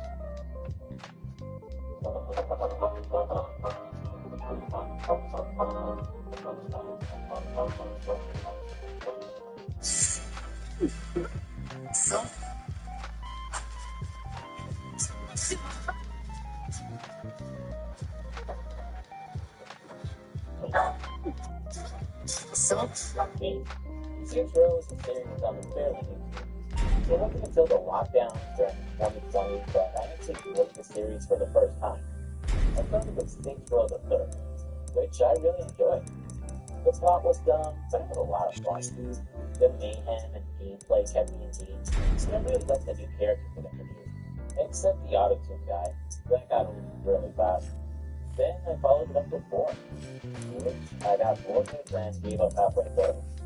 Honestly, its heavy focus on aliens and its superpowers really took me out of it. It didn't really feel all that different from me. It felt more like a DLC, if anything. Then I played 2, which I also really enjoyed. And I can understand why a good chunk of the fan base considered it the best in the series. And no, I haven't played the remake, but I've watched enough videos on it to see it's definitely ass. Maybe I'll pick it up if it ends up being the Epic Game Store free game of the week. This only left one game to play, the original, which I found out is stuck on the Xbox 360 for some stupid reason. So I waited playing it until next, when I bought an Xbox Series X. Though I also wanted it for other games stuck on Generation 7 consoles, like Red Dead Redemption. And yeah, I know, I probably could have emulated it on Stadia, but I couldn't get it working right.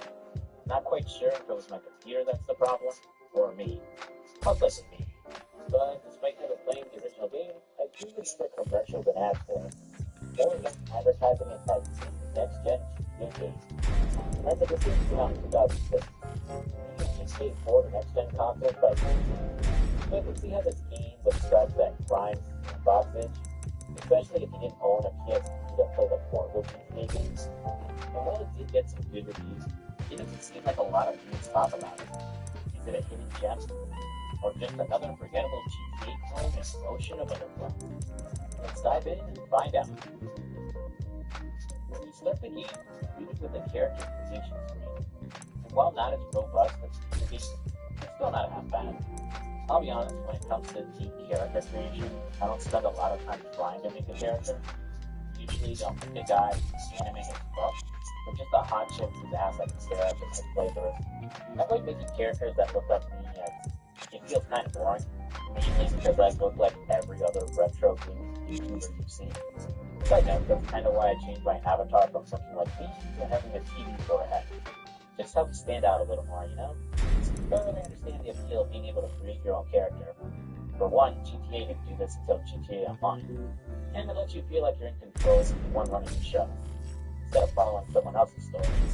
And if you do end up regretting what your character looks like, there are plastic surgeons in games that will let you change your appearance, though you are only limited to making a male character. What? I got watch this. Yo, hey man, you running out of this stuff. Oh, whatever. What? I don't know what. Good time. Oh, hell no. Man, bro. Navarre, you wanna let those bitches disrespect us? Hey, what you think?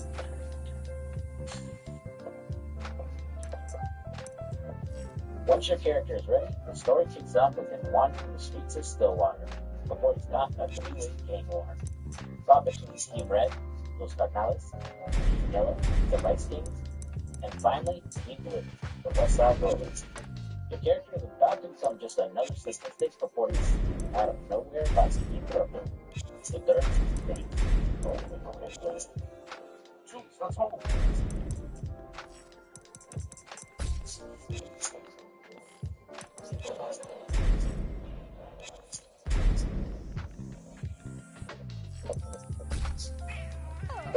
Petit saute. Tu es là pour fêter ma victoire. Hey. Specifically, it's leader Julius and one of his top guys, Troy. I'm sure most fans know this already, but Julius is voiced by David. He's also as Vice President David Midfield for the president of this one. Tu es là pour fêter ma victoire. I actually rewatched that recently. It's about how soon and good it was. It felt like an endless musical back-end with its start into Tu es là pour fêter ma victoire. The third season was garbage. Its storyline was purely rushed and makes no sense. You could tell they knew they were getting canceled, but didn't have enough time to write a good story. Tu es là pour fêter ma victoire. Michael Rappaport, who was Joey Leone in GTA 3. Julius was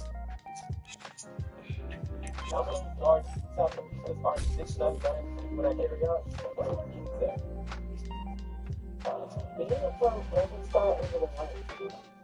It starts in the kitchen, where Baxter shows dial and balance, the way coaches find who play, because what you put in is what you get out.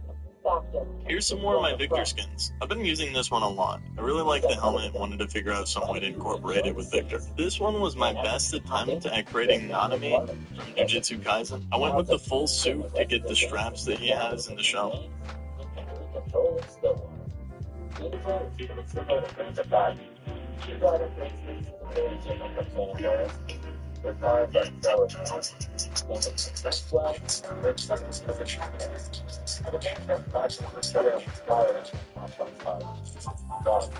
Accepte ta défaite. Tu as perdu d'avance. Je vais m'en charger. J'espère que tu n'es pas laissé dans le passé.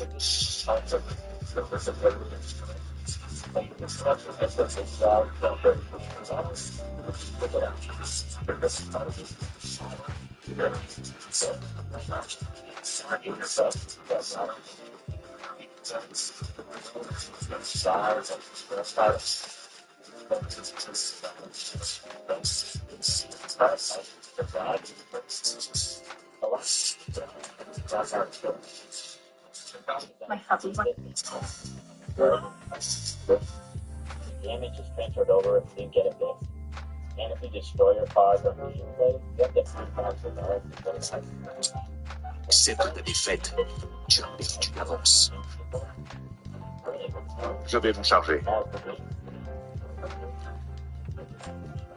Nous sommes seuls à pouvoir contrôler l'équilibre de puissance de ce monde.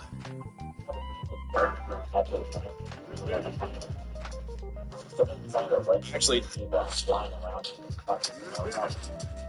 why they couldn't have a computer motorcycle. But the gun was similar. The gun was a different stuff. After being gone for hours and hours, I will kill the target and the survival of my wife and children. I want to go to hell. I'm not worried about making my target. This does actually make combat more challenging, as it can't just use auto aim to trivialize fire. Then, some weapons don't have the best range or accuracy. This is already similar to Phantom. Six days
luce di sera.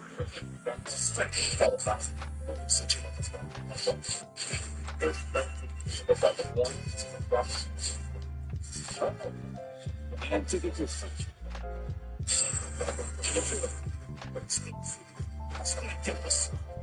La luce di sera. La luce di sera. Nothing groundbreaking, but it does offer some perfection, so you can chance to kill yourself. That's another thing that's different. As well, GT with use of health packs that would drop during missions. Here, there's a health regeneration system for the so you still recover damage after getting hurt. But you can also buy burgers at the local Freckle Kitchen, which match the burgers to your directional map and you when checking the weapon. And it's not instantaneous though, as you can still get shot while eating. All these factors can make fights against the other gangs overwhelming if you go in unprepared. But that's what you got your homies for. After joining the cities, you can recruit fellow members off the streets to help you out. Along with special homies you can unlock by doing certain activities. You can call up to come in and help out, often carrying a unique weapon that's better than what the regular Saints would have. And unlike the brain-dead AI of the Bush family, they can be really effective in fights, often taking out those enemies La luce di sera. Forse niente di più facile. Specchiamoci. La luce di sera. Specchiamoci.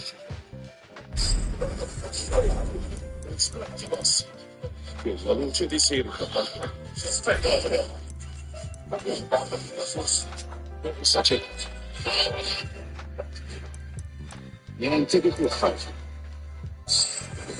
niente di più facile. Specchiamoci. La luce di sera. Forse la luce di sera. Specchiamoci. Niente di più facile. Specchiamoci. La luce di sera. La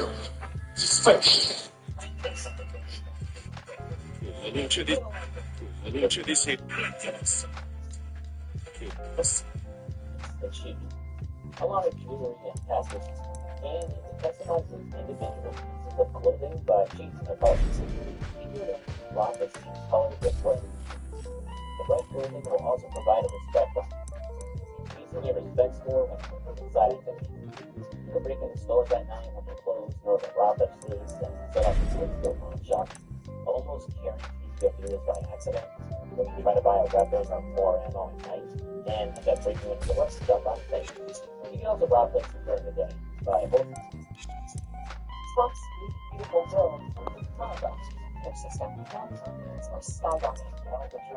the climate fast, companies are breaking free into the roughly 46% this year in the underground with subsidies and out-of-pocket costs will go up to the floor. Premium payments for affordable benefits will go to double on average next year. Medicaid's been gutted. 17 million people are expected to lose coverage. Rural hospitals across the country will shutter.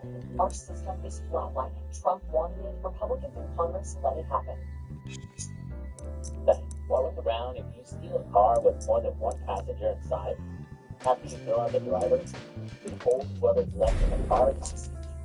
Get you some extra cash if you manage to drive it. Time is done. Related to side activities. Oh boy, side activities. Where do we even start here? Well, for one, they're similar to the side missions in Grand Theft Auto. You know, the vigilante missions you can access running a cop car, which means for killing criminals, or the taxi missions where you drive features around with a timer. It seems that there are several of them around the map, with differing levels of difficulty, which increase the amount of respect you gain along with the cash you can earn. First one you're introduced to is Snetsky, which has you help an ally at the strength of will. This one isn't as strong as it used to be, but he only has one other left, who I assume he recruited from Freckle Bitches. So if you'll ask for your help in killing rival recruiting their hoods and bringing them back to you. The first snap job only has 2 levels of difficulty. And when you complete it, you'll unlock Lilith and Homie to call for back. There are 2 more snatch missions for different NPCs on the map. Their difficulty going up to level 8. Each increase in level will require you to start more growth within combat, while fighting an escalating onslaught of random gangs and attacks. Speaking of the sex business, next is escort. In a sense, you're the pimp system, as you need to drive escorts around to meet their clients, driving them around until their business is done. But to keep it from being too simple, you have to avoid media trucks at the same time. If the media exposure bar fills before the pleasure bar, you'll fail. Each increase in level adds more and more TV bands, along with the client occasionally asking you to drive them somewhere specific before their pleasure gauge will go up again. Next is drug trafficking. You act as muscle for a local dealer while you sell drugs around the city, making sure to protect them and kill anyone trying to drug in business. After that, it's a little bit of a series, and probably my favorite activity, insurance fraud. When you are the scrupulous individual, you go into a ragdoll business mode as you throw yourself in front of traffic in order to make cash and bogus insurance claims. You learn a score based on what car hits you, how many cars you bounce off of, and how far you go flying after you get hit. Each level requires you to reach a certain payout within a time. This one is probably the easiest of all the activities. I get to steal a police car during a mission. You can crash it into other cars, fly off the windshield, and watch that smoke multiplier go sky high. Sometimes enemy activity just seconds after starting. Next is racing. Fairly straightforward. Just drive around a given area in the race. Though I don't like that there isn't an icon on the road telling you when to get your next ride. That just causes me to focus more on spinning map where no one's going. Then we got hijackings, where you need to track down a car marked on the map, damage it enough so that the driver fails, and then take the ride back to where the activity started. In a similar spirit, demolition derby. You're in an arena with a bunch of other cars, and you can smash into and destroy a certain number of cars within the race. Mayhem has you head to a specific area and cause as much disruption as possible, earning bonus points for using specific weapons or attacking specific targets. Next, we have Chop Shop, where you'll be given a list of cars to find around the city to bring back to the garage for a payout. And finally, there's Hitman, where you're given a list of NPCs you need to kill around the city. This is usually the worst of the activities, as it's very time-consuming. The NPC doesn't always spawn when you're supposed to, and never mind the fact that you'll need to find them on your own without a marker on the map. And some targets need to be killed by specific weapons in order to receive credit. I only managed to kill one target, and that was completely by accident. But they have to be killed and collateral damage during another mission. Now, there's two differences between side missions in GTA and side activities here in Saints Row, is that side activities aren't exactly optional. While you're not required to do all of them, you don't have to be quite as keen, as this game uses a respect system in order to advance the main story. In order to continue the story, you have to have at least one level of respect already earned that gets deducted when completing the mission. This is exactly how you needed to earn and spend badges on streets of LA in order to do missions or upgrade your stats. If you don't have at least one level of respect, you'll get a message that tells you to go out and earn more respect before you get started. You can do this by killing other gang members, or like I mentioned before, wearing their own equipment. But this will only give you so much, so the most efficient way is doing the side activities. But fuzzy, what's the problem, you say? Sounds like there's a decent variety of side activities to do, which sounds fun and pay you cash on top of running reputations. But often you'll spend more time doing side activities than you will focusing on the story mission. Story missions don't pay out any respect, so you'll always have to stop what you're doing to grind up respect in order to do another mission. The payout from activities aren't bad exactly, but some take longer than others in order to complete. Not only that, but once you've completed these levels of a given side activity, you'll stop earning respect by doing them and can only gain cash. Means that sooner or later, you're going to whittle away the better activities and have to waste time doing enough of the crap you want. Look, I get wanting to make the player with everything the game has to offer. The fact GTA doesn't do that is why I almost never bring up its side missions in video. But this feels less like I'm engaging with extra content, and more like the game is being padded out to extend the runtime. And Saints Row only has 36 story missions. For comparison's sake, GTA 3 had 51 story missions.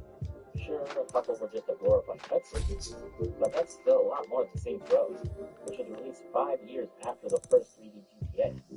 Honestly, Honestly, I think they should have ditched the respect mechanic and worked some of the side activities into the main story instead. What's going on? What's up? What's up? We're stopping in. Just in here doing customizations now. Decided fucking make Doctor Strange. But if you feel anywhere near it says here to grind up your mission. Because I just stopped to grind up the reputation constantly, it ended up making the story feel very disjointed. Made worse because there's 3 storylines running at the same time to keep track of it.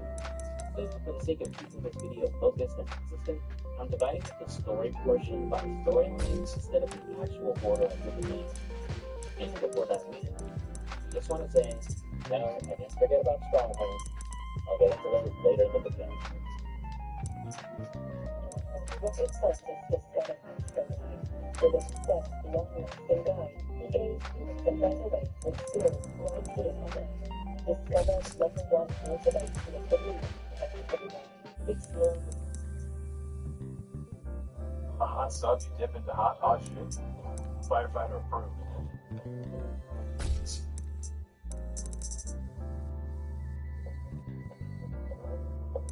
Every motherfucker here knows what we need to do. And those bitches be riding around here think they own shit. I don't care what fast they fly. Rollers, Cadillac, bike skates. No one thinks this bitch can walk through. We about to lock this shit down right now. Oh, fuck yeah. What about this guy? After you join the Saints, you'll work to take control of the road. This brief opening act essentially working as a tutorial for the rest of the game. The first mission, like I mentioned earlier, basically has you hop into the first one, teaching you the game's melee mechanics as you fight it. Gives you options to punch, kick, and block. But honestly, it feels very utilized during the game, and you'll practically never get to melee. You don't need to win this fight. You get an alternate cutscene and you get all the scenes quickest way. Next, you'll team up with Troy and push the Vice Kings out of the road. Troy will first take you to friendly fire to buy a gun. Then, after you kill some Vice Kings and get some game keys, they'll tell you to head to Forgive and Forget. Similar to Scarface Awaited Yours, you have to gang and policing. So, depending on how much you piss off one side, they'll constantly come chasing after you with escalating levels of violence. So you can save or hit Forgive and Forget to get solved in 6. Afterwards, we're going to hankering for some burgers. Now that I can be taking care of jumping over friendly bitches. Next will be the snatch mission for wheel driving. This is mentioned the side activities and respect system. Then after Doctor Strange right there. Gotta be. Head down to the dome. This ain't got the right hair. I need Securing your hold on the road. We're going to rally the troops back at the church, pointing out that while they won the battle, they're going for paying the war. I need this right here. Make it gray on the bottom, black on top. Or yeah. Just like that. And the mission is being run by specific members of the Saints. First are Luke Cardinal, who you'll be teaming up with Dex and Troy to get death. Then the Vice King. The Fury is wanting Troy to handle that's like Doctor Strange. Too smooth that shit like that. I can't cap. anyone but them. It's only been best of them. Fuck that, I'll take you there. So Johnny Gap will be in charge of that. And finally, the West Side Road. Which will be in charge of It's white as hell. Doctor Strange. I love darkness to him. But here, you're completely free to pick up basically whatever order you prefer. And you're not locked into a storyline type. And you can really switch between the missions and not. Assuming you have the respect, of course. Now, I love this level of player freedom, but it's a game being played the same way.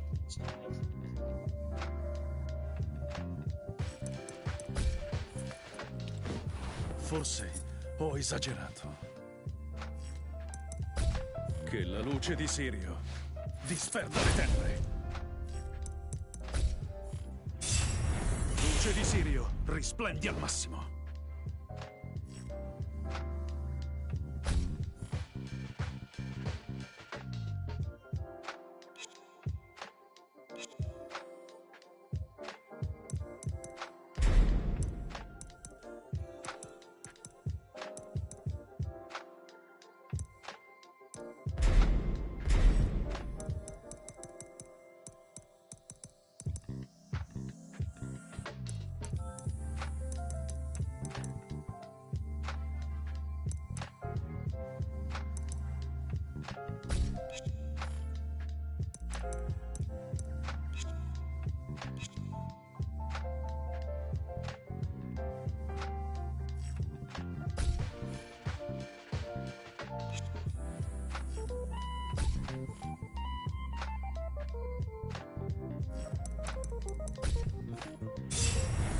luce di Sirio risplendi al massimo.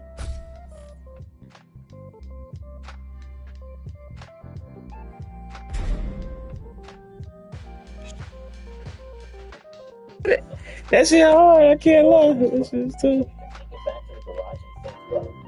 Story also won't run the truck unless you get a certain range of him. Details by this glowing circle on him. Barney can make him a sitting duck if I'm too far away. Details also give me time to pick out any part cars are using up. Along with replacing my car gets damaged without worry of failing or being too far. Afterwards, retreated to a cutscene of Los Cardinals' ship discussing their mission drug ship. Angela, I need you to look into that before she is due for rescue, and I need to make sure no one is getting off the job. No problem. Old Scarface here in Texas. Next to him is his younger brother Angelo. Discount Danny Trail here is Enforcement Victor. And for some reason, Frank from Scarface is here. That's been one. He's part of the cartel Los Cardinals work with. The street-clad baby over there is Angelo's girlfriend. She doesn't really do anything for the gang, but she sure is so good to look at. Hector is the de facto leader of Los Cardinals. And by his tone and lack of patience for steady language, he's serious about running the city. Despite both brothers technically running the gang together, Angelo is subservient to his brother, quick to hold and slip his fully. Victor isn't particularly fleshed out outside of his loyalty to the brothers and his near superhuman indestructibility. Manuel, being the contact of the cartel, eventually outruns everyone else, and is quick to follow the brothers.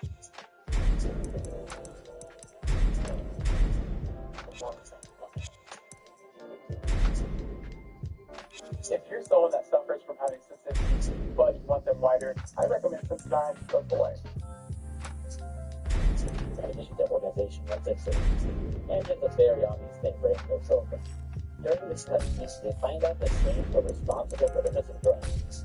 And refreshingly, instead of blowing them off as an insignificant threat, they decide to handle the issue immediately.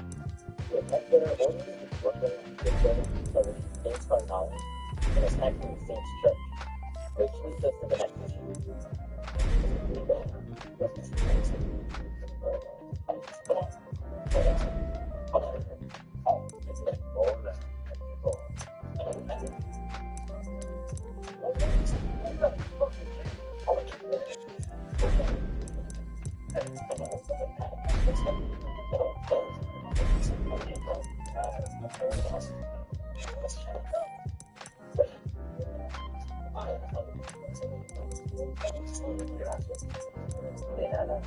Let's get back to that.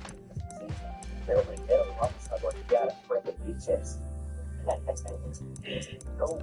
I'll buy. After a member of the team comes in depth about what just happened, we have to run around and finish off with our mini Cardinals. During the next mission, Dex has managed to find Los Cardinals' main drug production facility and comes up with a plan to infiltrate it and take it over.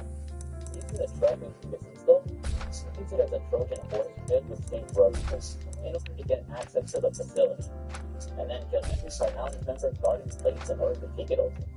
The cutscene afterwards sees Hector downplaying what just happened to Manuel. And while he sounds convincing enough, Manuel criticizes his ability to deal with the scene, hitting a sore spot when he tells Hector that his father would kill them right now. Returning to Troy and Dex, get a bit of gun form and conceal his woman's friendly fire and about the McManus sniper rifle. Specific news. As you see, fully black, both countries use black as a deck. The 18-inch price increase for the same single barrel gives this rifle has guaranteed accuracy.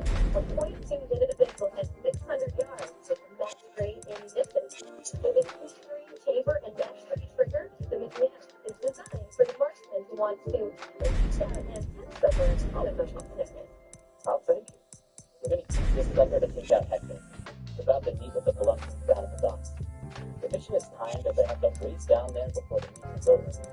And there's even a bit of platform, so they have to get to the perfect spot in order to oversee the deal and kill everyone down.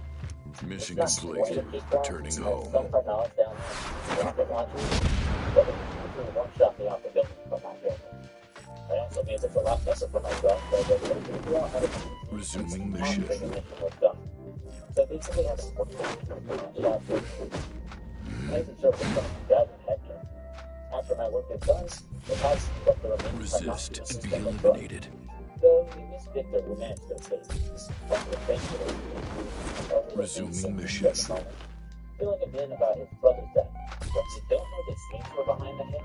Angela does so, asking Victor to go deal with them while he makes sure that Manuel and this double crossing. Returning to the church, Troy manages to get info on Manuel and discovers the technology Colombian contact. He suggests killing him to Welcome to San Andreas. It's CJ from Groves. as this would just cause the Colombians to go after the state. San Andreas. It's CJ from Groves.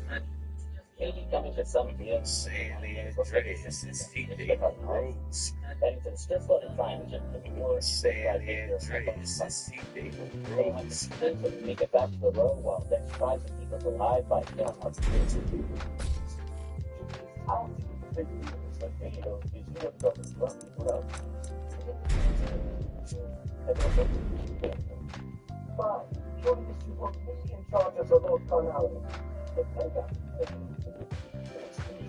Hold on. Oh, shit getting real strange now. Hold on. We about to... Over that portal, boy. Yeah. Before the gang can come up with an actual plan on what's going on, they're influenced by teamwork. It's unfortunate that Saul compared to the first time they got to yeah. The church on all sides. Oh, shit getting real strange. Rex and Julius as backup, along with other scene grunts. It could still take a while to kill all the carnalians. It doesn't help that a lot of them will park their cars up close to you, where you can very easily blow yourself up or catch on fire if you destroy their cars. Like I did. Once Victor will join the fray in his personal ride, and it's super annoying because it just keeps driving around refusing to stay still. It doesn't help that I wasted most of my ammo bikes trying to fight and had to scrounge around for dropped weapons. After finally managing to destroy his ride, Victor will come out of it, the bastard still alive and smoking a hammer. Like the bastard in the middle is burning to death. Then, eventually, I put him down.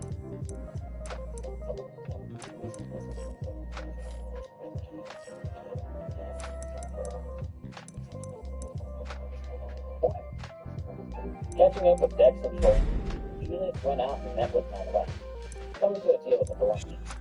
The cartel is willing to ditch Los Carnales and work with the team. Therefore, he would have the drugs the cops confiscated and back when we killed Hector. At first, Dex thinks we should fight our way through the police station to get the drugs, but Troy suggests we join the outside wall leading to the evidence boxes that they can use for ourselves. So we do just that. First, by rigging a bomb to a car, blowing the walls, and having a truckload of scenes hop in and retrieve the drugs. While they're gathering everything up, I like to guard the truck and fight off any cops trying to stop us. So finally, I drive the truck out of there and make it back to the garage. Afterwards, I run and sit on his work, the work of the but on a little machine that's cut short, was ambushed by Angela. He thinks he can prove the right that the Colombians betrayed and killed his brother. After he runs off, Manuel gives us some info as a way to solidify our new partnership, telling us the location of Angela's mansion. Then he asks that we don't kill her. Ambushing the mansion with death, killing Wade in search of Angela. Unfortunately, I run into a bridge with the door leading out to his balcony won't open, so I can't follow him to his room to trigger the cutscene of his scene. But after killing myself and reloading the mission, I get it working. Gordon, Angela will hop out the window into his car to try and escape. Dex will drive after him while I keep out any carnals chasing after us. But unfortunately, Angela takes this way.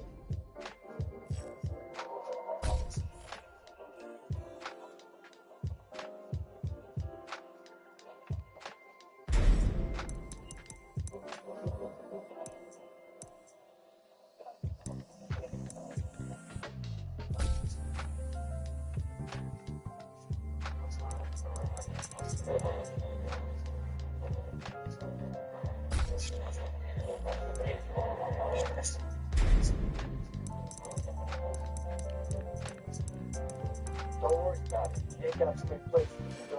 We'll find it. This brings an end to the Carnales storyline for now. So it's time to help John and Cat take down the Vice King.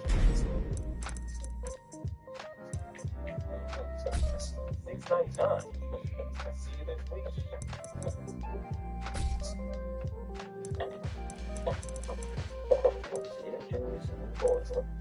You don't look that much.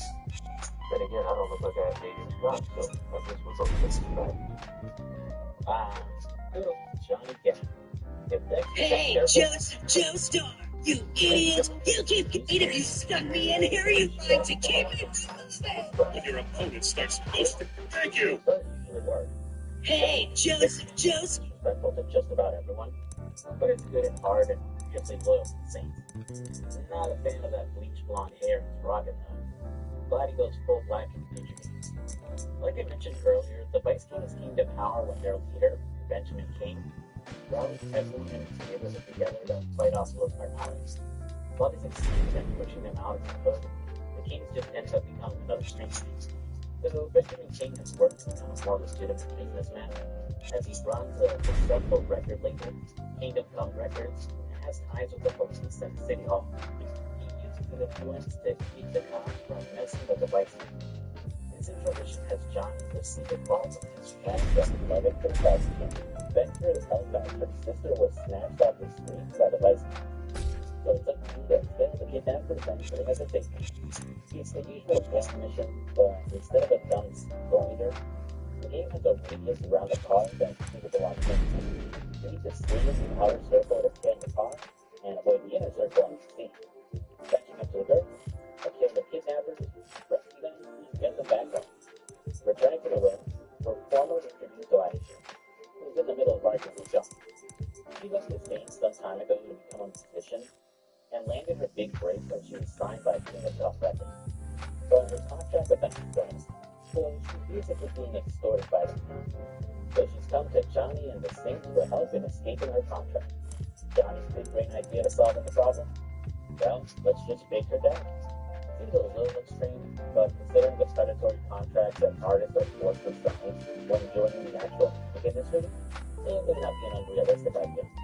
The plan is to drive Aisha to her next recording session, load up a car with C4, and then deliver it up outside Kingdom Come Records, damaging the building and seemingly killing her. Have the driver there carefully, as such damage to the car will cause it to prematurely explode. Which would be too bad, like the one before Aisha's talking. Who comes out of nowhere to ran into her sister. Nothing to pull up to explain us this. Drop her off, set up the bomb, and take her down.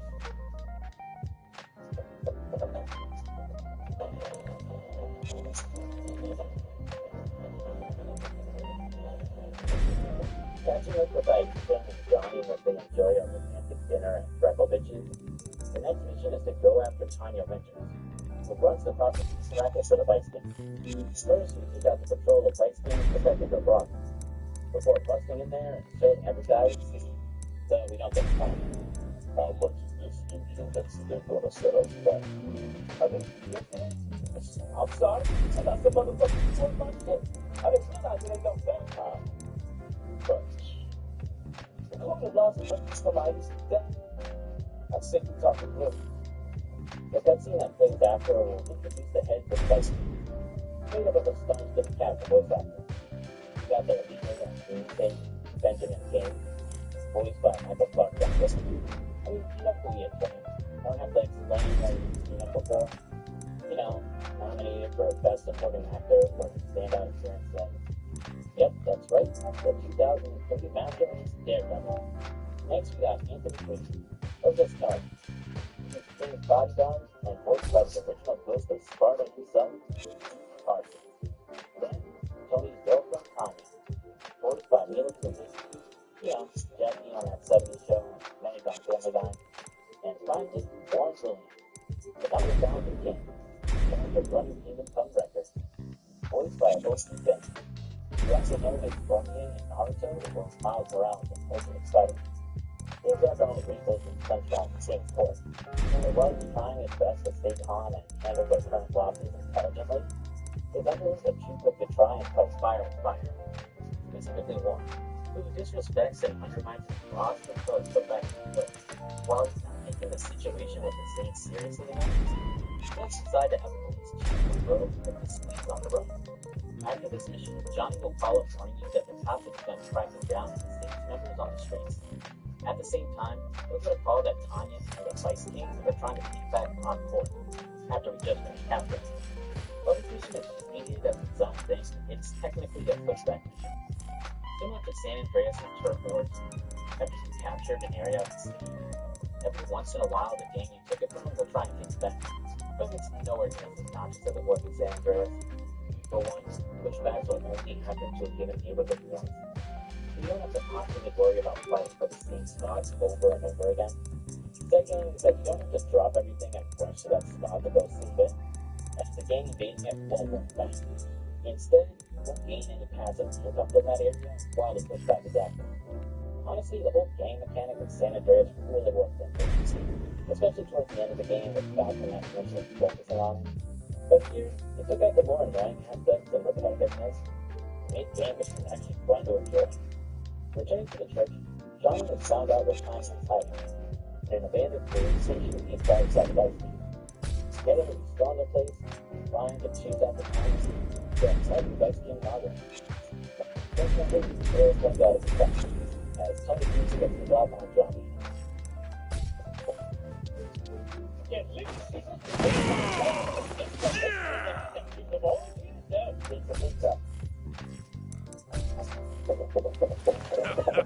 I'm in tough conditions. How about you drop the gun, honey? Well, of course you I'm in tough conditions.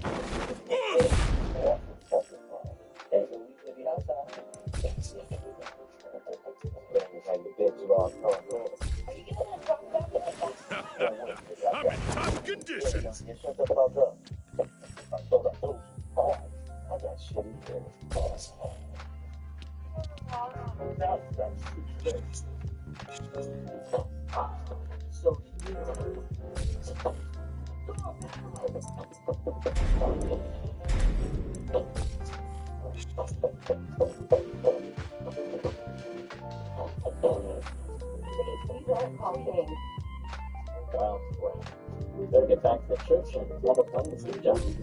On my way back, as I avoid getting stressed by the house, Oh, my God.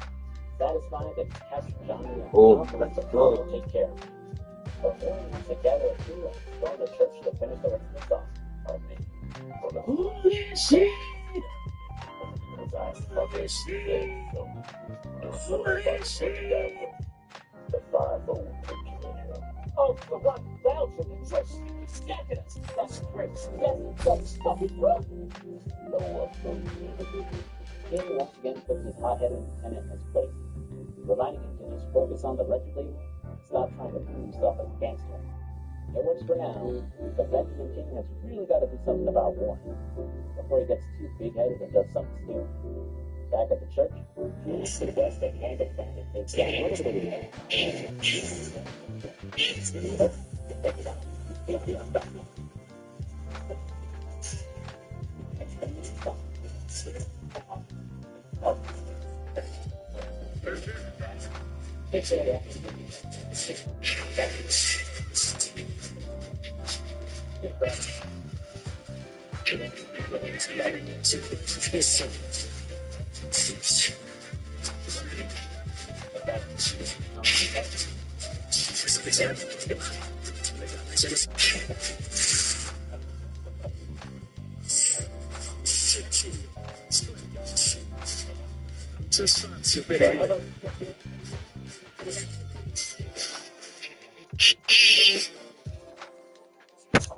About fucking time you guys are.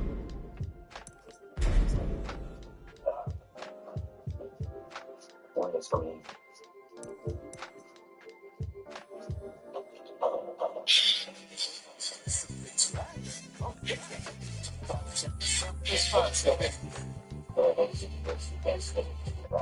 I'll have some of our boys roll on it and take a hot bed out to the crib.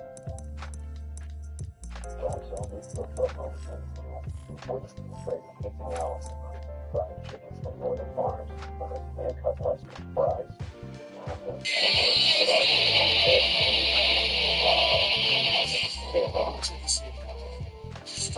That is trying to help you get your taxes done. Let's get them over with. Returning to him and Dex later on, despite the fact Johnny is dead now, Johnny still wants to help T-Bag against the Vice King, especially since his leg is still busted up. Dex knocks him down. Instead, he suggests they try to destroy the road between the cops and the king. The plan? Have Johnny and I dress up as Vice Kings, causing as much mayhem and destruction as we can, making sure the media sees what we're doing, getting the public to put pressure on the cops to start doing something about the Vice King. It's a pretty fun mission, especially after we do some bowling and get our hands on a bulldozer to take out the statue at City Hall. Our plan ends up working, as the mayor will call up Benjamin King and start grilling him about our actions. We get the end to the next mission, after Dex finds out that the cops have been taking chaos from the Vice King's protection racket. He wants us to go public with info, but Johnny suggests a more subtle approach. Well, subtle will get when it comes to blowing people up with rocket launchers. He wants us to drive around so the cops can get chaos from the Vice King. The idea being that people will start asking questions where we only kill certain cops, forcing the rest of the police department to try and save trees, and put trees by cracking down on Vice Kings. During our drive, I bond Johnny a little as I listen to his relationship troubles with Aisha and offer him some advice.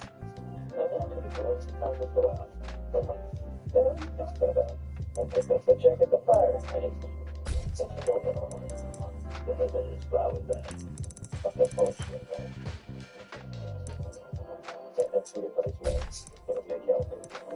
the bulk of the mission is Johnny driving around at night, protecting and below the cops, and whoever chases after us with an infinite supply of rockets. Afterwards, we park the car outside Kingdom Come Records and slow it up again before it's finished being rebuilt. Things aren't going so well in Kingdom Court, but Warren has grown fed up with dealing with the Monday, the strength of the motherfucking king. I'm the man who's my food for being a bunch of baby games in this money mail to being one of the most influential and kicking enforcers that goddamn city. No, I need that. And despite trying to put his lieutenant back in his place, Warren and Anya have managed to convince enough of the Vice Kings to meet me against their boss. Well, guess we don't have to worry about him anymore, right? Not quite. As the next mission, Julius asks for our help in saving King. As Julius comes back, having rolled in the same game together before Julius left before insane. So while he doesn't care what happens to the Vice Kings, he has to go try to save them. I'll have to race to King's location, all the while his health slowly trickles away as he fights off those gangs. Once I arrive, we team up and fight our way out of it. Afterwards, tracking down and chasing after Warren, putting an end to that traitor. Or so it seems, as despite his hard work, does manage to survive, though not for long.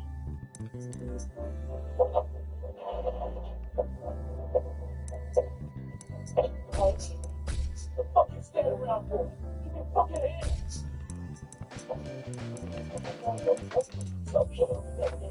The fuck ass mine. It comes Tigers. What's going on? You're right, boy. I'm sure he can figure it out. Thanks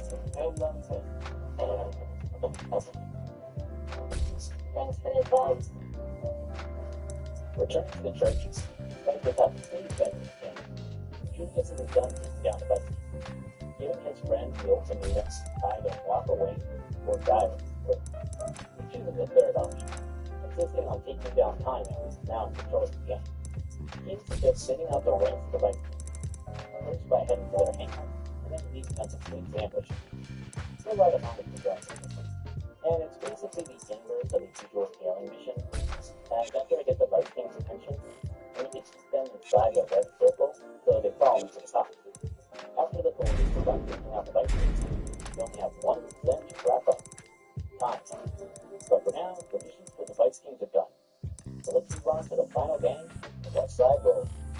The West Side Rollers are the newest and smallest gang in Stillwater. Their church is located in the suburbs. It's mostly made up of spoiled rich kids, obsessed with street racing and stealing and stolen cars. Their salon feels like one huge stand-up to the Fast and Furious franchise, specifically the first series. They're even led by their own discount Dominic Toretto. I'll meet with working with Lynn during the story, who is currently undercover working with the Royals. When I first heard her voice, I thought she was Michelle on the deck. You know, as another reference to the Fast and Furious series. But she's actually voiced by Tia Correct.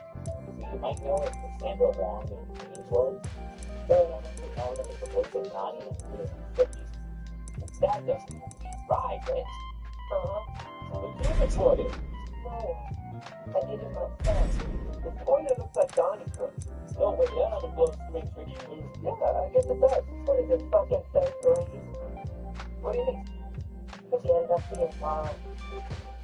Dropping in on it, Lynn fills me in that she hasn't learned much about the rollers yet. What she knows is about the delivery of high-performance cars they're expecting. So she tells me to go snatch the flatbed carrying the cars and take it to Samson to get them fitted with a surprise. This was one of the first missions I did, and it's surprisingly tougher than expected. In order to hijack the truck, you have to damage it enough for the driver to fail. But at the same time, you have to deal with the roller's escort team. Since I was still learning the controls at that point, I had a hard time shooting the truck and driving at the same time. I also didn't have a lot of ammo, so I tried focusing on just the truck and ignoring the roller, which caused me to die every time. But once I got in the truck, it was smooth sailing because I was essentially unstoppable on the way to safety. You actually like the game too late. Okay, that was a really bad though. That's real strength. Later on, I'll meet up with Lynn at a nightclub, where she fills us in on what we're going to do with those cars. Samson has rigged up a bomb that will blow once the cars go faster. So we'll need to join a street race and do well enough that the other racers get their grips and hit the knobs, blowing in some sections to try to beat them. So we will tag along for this mission, changing the objective from outracing the rollers to a driver close enough to them for a tour that she can pop them and trick them into using their knobs. Okay, as long as it works. Meeting up with Lynn in Chinatown, she finds out that the leader of the rollers, Joseph Price. In order to get things moving faster, she comes up with an idea on how to get naughty with it. He sends me to the garage belonging to some friends named Donnie, his personal friend of Price. Lynn's plan is to have me at the first, killing some rollers and achieve the Donnie's fight. That's a fix to learn how to sell it and save things, and get a good race. That's a way to Donnie to introduce her to Price. The remaining portion of the mission is me chasing after them for a while before Lynn can escape. Lynn will call in somewhere after the plan works, giving me the location of Price's range. Heading there, I sneak outside the window to spy on Vin Diesel here, and as it turns out, while he meets the road, Lynn is the one going to trip. Even when he competes for Price's uncle, Lynn is sharp, who is the one financially backing the road. Unlike the other leaders of the rival games, strictly professional. Cold, absolutely ruthless. It's no-nonsense performance provided by Steve Carey. Insert Hillbilly reference here. Donnie will show up with Lynn, letting Price and Sharp know about what happened and how Lynn is performed. While Price is welcoming his friend, Sharp is a lot more careful. Quick to try and shut up Donnie when he mentions a convoy of trucks the rollers are planning to rob. That drives you to go and foil their schemes, as I race to protect the trucks and kill the rollers chasing after them. This was another one I struggled with, as the rollers will shred the trucks hard and fast if I don't deal with them quickly. And because of where they spawn runs into the trucks, they usually have a head start if I don't know the exact path they'll attack from. It took a couple failures till I finally nailed it, and I'm not sure if it was a glitch or intentional, but the rollers in the final truck were all stuck in free. If that means picking to protect that last truck. During my initial playthrough, I jumped the rollers storyline here and so I go again. So I kind of checked out on what was happening in the plot until I went to the footage of this video. Returning to Price's mansion, the Shark that are trying to make up the losing price. Well, technically it's right there, but they suggest seeking out select cars in the city and stripping them for the parts they need. Shark is dismissive of the idea, but he'd be okay after he and Lane get into a bit of a back and forth. So your plan is to go steal cars. You really know how to think outside the box, Donnie. Don't talk to him like that. I'll take your advice from us. It's not advice. It's strength. I'll pressure. Listen up, you'll flip. Don't stop. Shut up, Donnie. You're saying. I was about to tell you to fuck yourself. And here I fuck with the blockage. At first, I didn't think this was smart for her to hypnotize him, and it almost seemed like she was breaking the answer. But it was more about her manipulating Donnie and making it look like she has the best interest at heart. Now, I can go destroy the targeted cars before the rollers can hijack them. If you're fast enough, you can get to the car and destroy it before the rollers arrive. Otherwise, if they do steal it, you have to chase them down and destroy the box. Despite success, the Synchronous ends up blowing them up. As Sharp moves out, or about the job to sabotage. And for the proper elimination, Forse ho esagerato. they'll ruin their plan. Hopefully she figured this out. So Sharp has Luce di to Sirio, fail. risplendi al massimo. What's up, man? There's the beta and the job is up to the room. Niente di più facile. Hey, meet me at the pool hall. Brothers are getting into something big.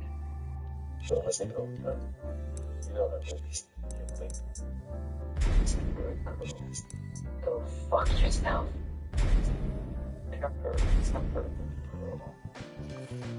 Look, all tied up in the present. I think it's time to unwrap you. Wow, crap.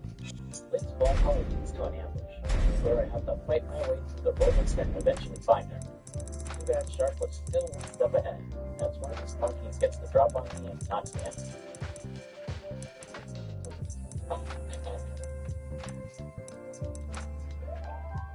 Sounds like the cops are coming, Mr. Sharp. Let's take our guest for a ride, Sharp. This is the first and only time that one team will go into the next, as I get captured along the lane. Domino's large to the top of these hearts. It's not nice. Like curiosity. Where's my key good?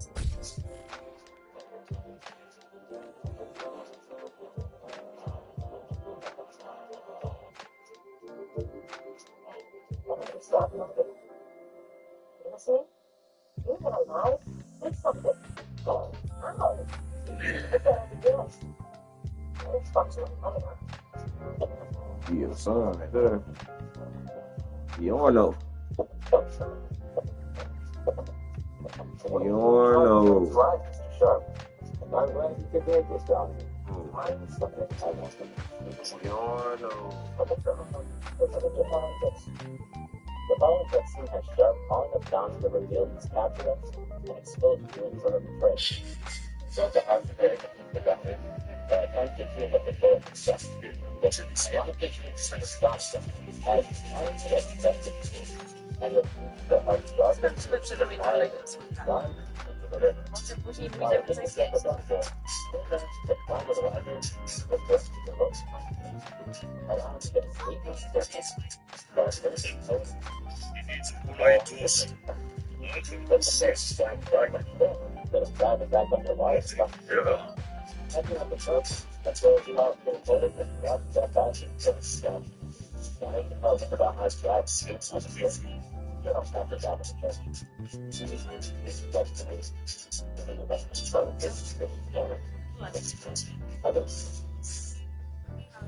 Life is like self sometimes.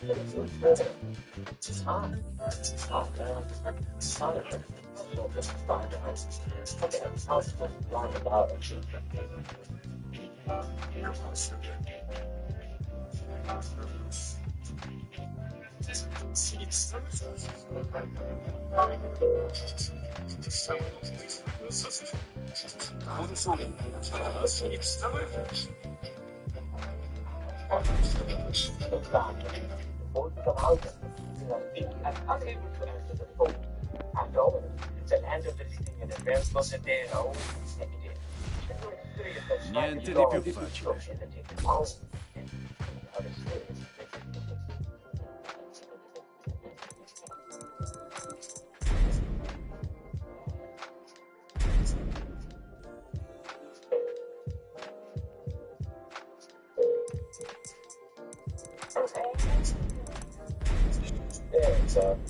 Glad to have you back as good as new, man. I gotta say, one of the little stuff that you can revive her as a zombie, I do think it's a pretty cool little Easter egg.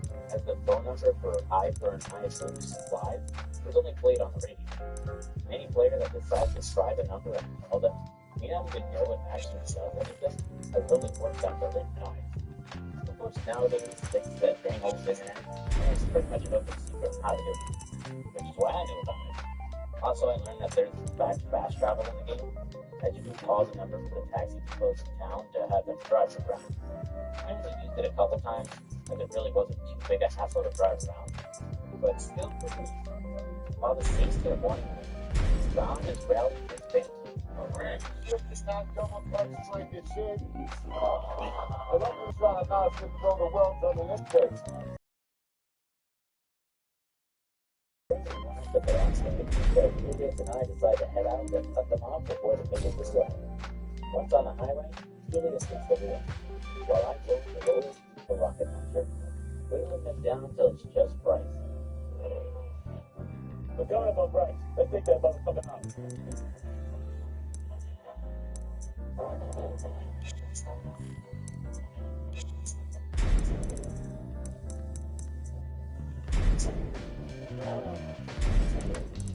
Thinking of the seatbelt. Just think, one thing really advanced. Just the other thing, moving the truck, which is best up. Unfortunately, he manages to get away. But we'll catch up to his story. This means an end to the West Side Roller story. And with this, we enter the finale for the story. Now, before the final mission, the game is the unlocked. As the people were called to remain stronghold. See, Logan gets a stronghold eventually. They're introduced pretty early during the first opening part of the game. But strongholds are basically bases that the games control and use to run their businesses. While not technically story missions, they are mandatory and also require respect in order to do them. They slowly unlock over the game as you progress through the story, and can be done at any time after they appear on the map. Now, while the all labeled as strongholds, the missions for them are all varied, so they don't feel like repetitive side tasks to accomplish, like taking over bases in Far Cry or something. For example, one of the stronghold missions for the West Side Rover has you heading to one of their garages and destroying all the cars. One for Los Carnales has you cover all the tanks at their refineries while fighting up their members guarding the place. And another for the Vice Kings has you kill a bunch of them out of cars, ascending up a building and then grabbing a sniper rifle to finish off the back of that rock. Most of them are fairly long and don't feel repetitive either. And since they're mandatory, have you screwing up a game's operations? I gotta wonder what they want to incorporate into the story instead. Maybe they were added in the development, but the devs realized the game was too short, so added an end to pad out the game. It might explain why they don't have animated cutscenes, and it's usually just Julius following the execution of objectives. Whatever the reason, once all the strongholds are cleared, I can move on towards the final part of the game. First up, I'm going to finish off Los Carnales. Hey, you don't got time. Want to choose? So I just go down to the airport. You gotta stop his ass so we can skip town and secure. Dex gets word that Angelo is planning to move the country on his fighter jet. So the two of us will drive down there with Dex taking the wheel when we arrive at the airport. This is the exact same mission for True Crime Streets of LA. We're having to follow Rocky's jet and blow it up before it took off. Except about 100 times harder. Rocket scientists discovered hashtag. The hot stuff you dip into hot sugar.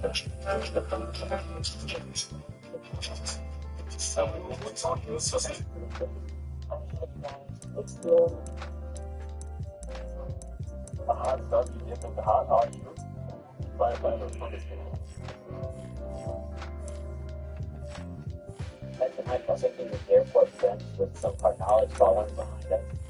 And I'm given an AK-47 and rocket launcher with different ammo to assist. Once on the tarmac, Dex will drive around, giving us a few chances to take shots of the plane, but it's heavily guarded. Like, insanely so. So there are a bunch of those Carnales teams spread out on the ground and buildings. All of them use rocket launchers with some insane accuracy. And it only takes him to get like twice to die and fail the mission. Since Dex is the one driving, you have no way of avoiding them or going straight for the plane. So your only chance is throwing the gangbangers before they take you. It's insanely tough. Again, because Dex is driving, and you have no way of keeping your shots out. So we spent a solid hour on this one mission alone trying to figure out how to beat it. It basically boils down to trial and error. Having to memorize the placement of each guy firing rockets, trying my best to hit and kill them before they can hit us. Eventually, I decided to ignore the cars following us and only use the AK-47. It's faster to fire than a much easier dodge to build. And it's way more reliable at aiming the plane than the rocket. Breaking up the plane, we kill Angelo and breaking into the Los Carnales. And the ball affects the next subscriber. Oh my god! What are you doing? They're supposed to leave reminders on them. So what's in here? Guns? Money? What type of gifts? Absolutely.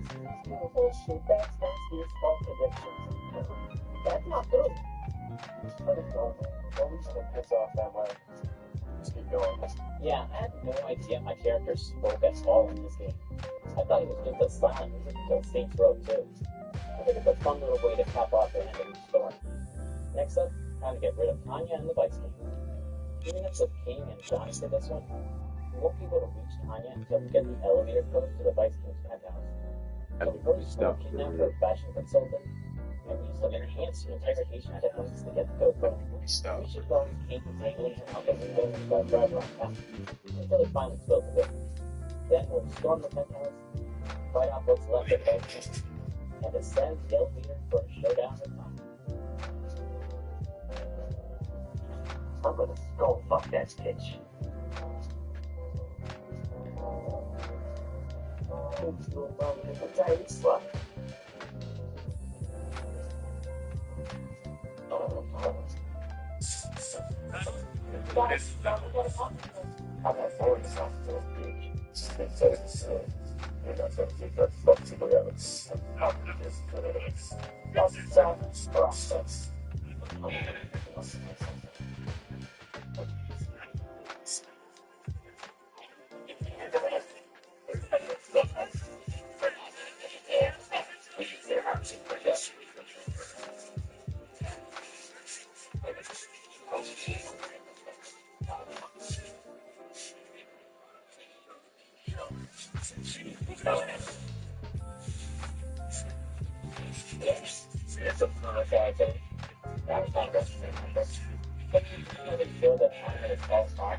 So it's fitting that we kill her so easily.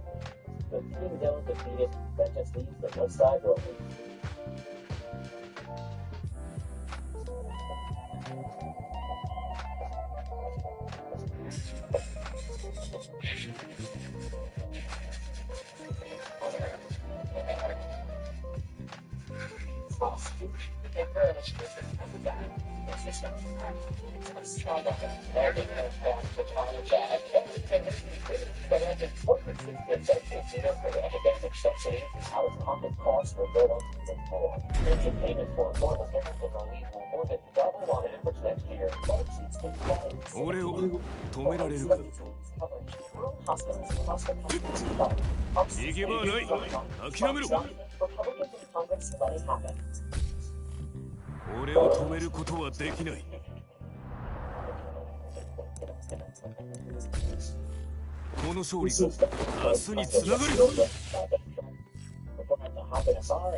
As for one present structure, things in fact, by carrying like 6 cars. And several West Side Rollers will follow and try to stop me. So if you manage to slow me down, Price will get away. The only way to stop Price is destroying every car on the back of the truck before I can finally load on the truck gas itself. But I think the first is involving the West Side Rollers. Generally driving is still insane hard. More so since they have to aim nice shots at the cars on the truck. Eventually, I decided to pick up a homie on the street as before, so I can focus on the road of chasing us while I focus on Price. So finally, put an end to Riddick, but still the West Side Rollers.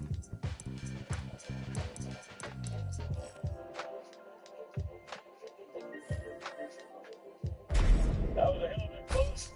You know what I'm saying? I guess I don't think that motherfucking truck when you think of it. Oh, please make up, man. You're talking rollers, I'm talking. Ain't got none of that. Dog, even though that's like, what the fuck goes by is all shop. I gotta feel some shit going on we don't know about. How can you play with the truth, man? Completing each storyline will not go to Spectre Games' headquarters in the Eastern House, along with adding a personal ride to King's Garage. With that, the Saints are now completely in control of Stillwater, with no one left to challenge us. And as thanks for all our hard work, Julius promotes us to his right hand, and second in command of the city. Just saying a word.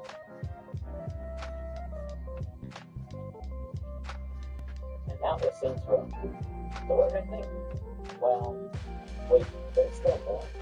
Yep, despite having conquered on the other game, we're not quite friends. And we do have a brief epilogue to go through. This is Chief Monroe. Your Julius back was still what I got today. We get a call from police chief Monroe. Bill was saying that he has Julius in custody. And if you want him back, we'll have to go to basement. Monroe was briefly mentioned here and there throughout the game, but this is the first time we actually hear from him. He wants us to kill the mayor of Stillwater, Marshall Winslow. I'll drive out his campaign bus, kill his security detail, and then hijack his bus before parking it on the train tracks and putting an end to the re-election campaign. Returning to the church to meet up with Daddy Bill Johnson, Monroe was redo planning to stand to support dirty work for him. The guy's unthrilled with that prospect, and is unsure of an option without risking Julius' freedom or his life. Johnny then gets the idea to kill Monroe, ambushing him at the end of funeral for his memory. He ends up in a weak spot, he sticks a sniper rifle to try and snipe Monroe while he gets top on. But since we don't know which one is the correct one, he has to plan and just blow up everything, running off to forget and forget to see the cops after him. And then the call from the newly appointed mayor, Richard. He was the person Chief Monroe was looking for, and he reported the death of Richard. He apologizes for Monroe's antics and wants to form a relationship with the city, inviting you to the fundraiser on his yacht, telling us Julius will be there to work out. The game is effectively over at this point, as this last mission is really just a cutscene. Joining Richard Hughes on his gun, he monologues about everything that happened in the game, the Saints, and his drive for power, and that, unsurprisingly, that his invitation was actually a trap, as he's about to have me killed. My character isn't having any of it. Champagne.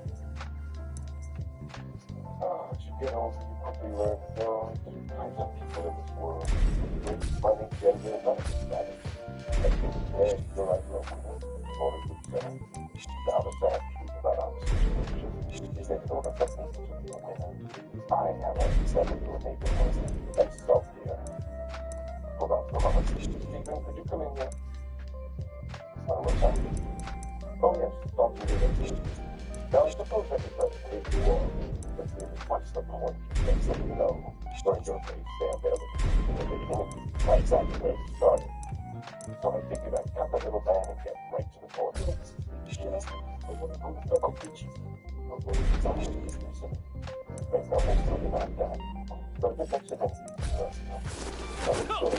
かかってきたまえ。楽しませてくれるのだろう。College is very good at that. Still, makes higher education affordable.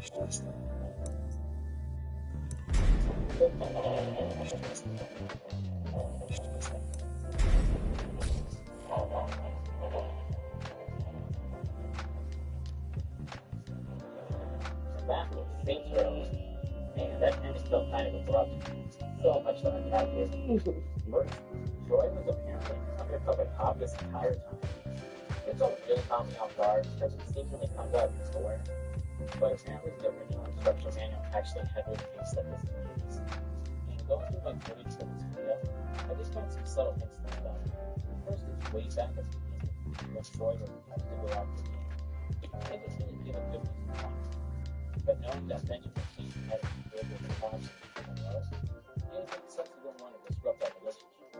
Then there's the one mission where we raid the police station to take back the cartel's drugs. Troy immediately shoots down the idea of storming the station, and just blowing up the outside walls to the evidence locker instead.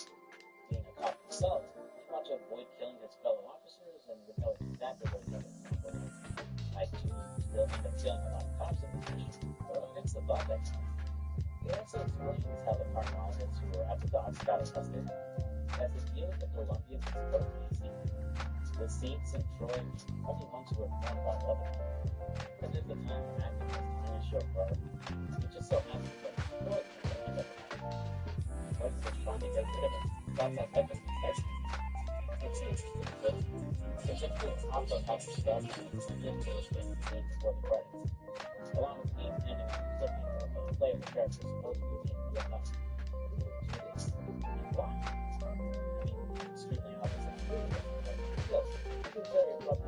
inside partner. Warren says it, yeah, I know it all gets explained. But imagine playing this game back on release when it's a new series. After all this stuff you did in game, it's not the lead out of these your characters. So a lot of it is very much but the game is just good, but the game gets decent. And it gets fun. All you sort of ever talk about when it came to this game would be its rough ending. But winding things back a bit, the epilogue feels real tapped on. It's maybe 20 minutes of content with each missions revolving around characters you never saw up until this point. I can understand wanting to do a final mission after completing the big storyline, but it's quick enough to break this thing. Especially with our knowledge of this. It doesn't help that we killed my knowledge almost immediately after we know what it's about. And then the supposed true mastermind Richard shows up, and he doesn't do anything to force that. I mean, you can call it a parody of the whole secret villain or that's really good. Yeah. Was it impressive? No, I was pleasantly surprised at how good it is. How much I enjoyed myself. Like I thought it was. It really seems rough. This was my first time experiencing it. But I think I really love this mission. Especially since those conversations about mission is best. But I think the mission is probably part of the first story. They did a solid job making a game that wasn't just another GTA. So at least heavily into the gaming aspect that series has had, but I think the focal point of the game is to flesh it out. Your homies are actually useful in a fight. And even if you just step into your party, it breaks through for you to match you up with your fighting for the top. Over territory is my favorite part of the game, after that was the first chariot with different characters in the chart. And thankfully, no one ever took the chariot. That's how it happened. He made it forced to stop everything to go save him.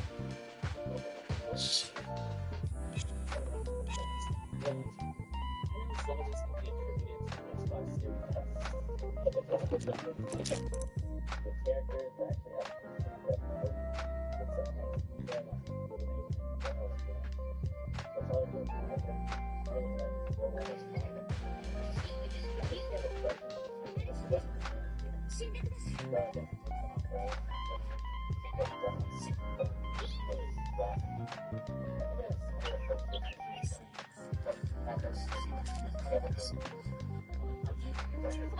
fine. I think you have a question.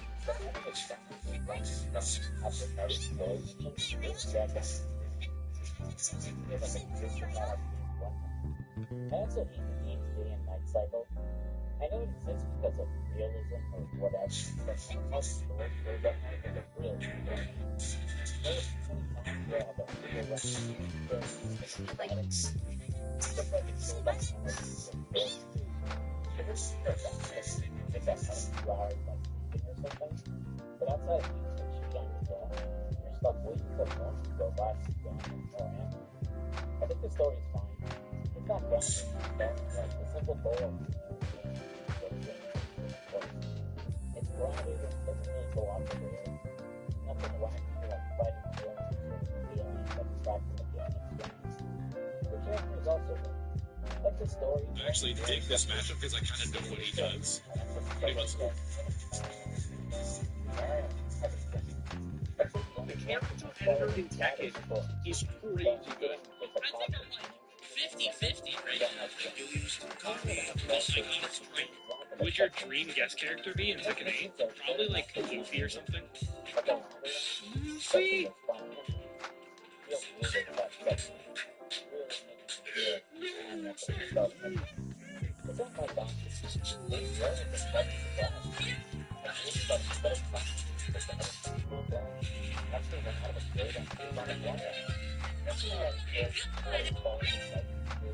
Metal Gear Solid Snake? Luffy versus Snake?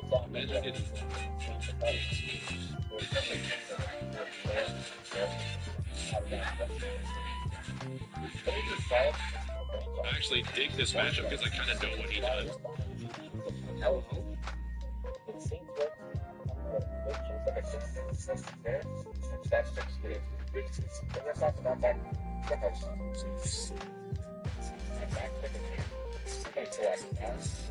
Thanks for watching. If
you enjoyed the video, like, comment down below.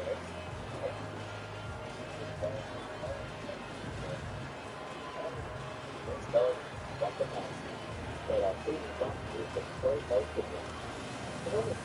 intro, short video series, and see you later. So a lot of cases on film here, I look at those things, and especially when it comes to speaking characters, but a lot of the adults, even though it's pretty clean, because I just say, look, you know, about it, but everything, the adults, one of the most common that will pop up in the book, but fucking distraction. But like in the comments down below, stuff is pretty good. Check out channel membership if you're interested in supporting the channel or putting up. Thanks for getting us a subscribe. Go ahead and dive in. Fine load. The lab. The punch button. Blackjack. Jones has found a suspect. Let's get them on the way.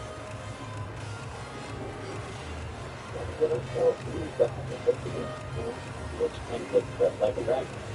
The first person that was all trying to change the concept. The first character is I love people.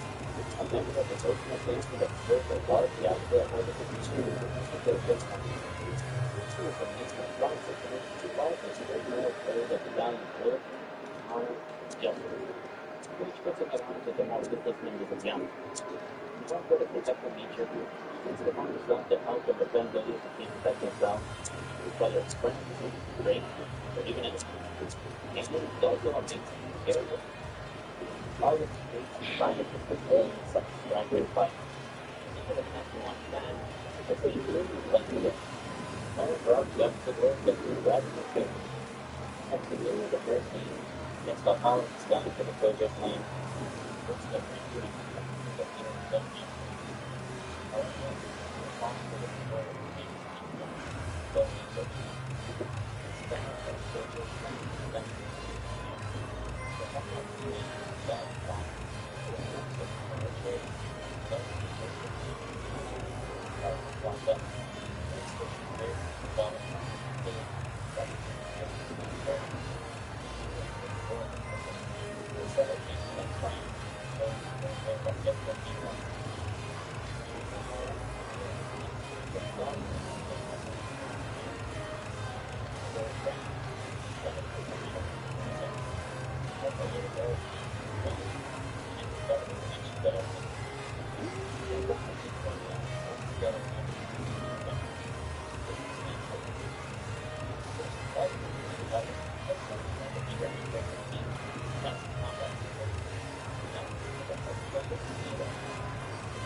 But not actually lock on to a specific enemy.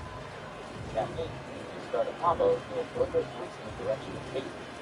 If there's no enemy or small enemy that you got it running, not only will you miss, but you'll get locked into those enemies until the combo is done.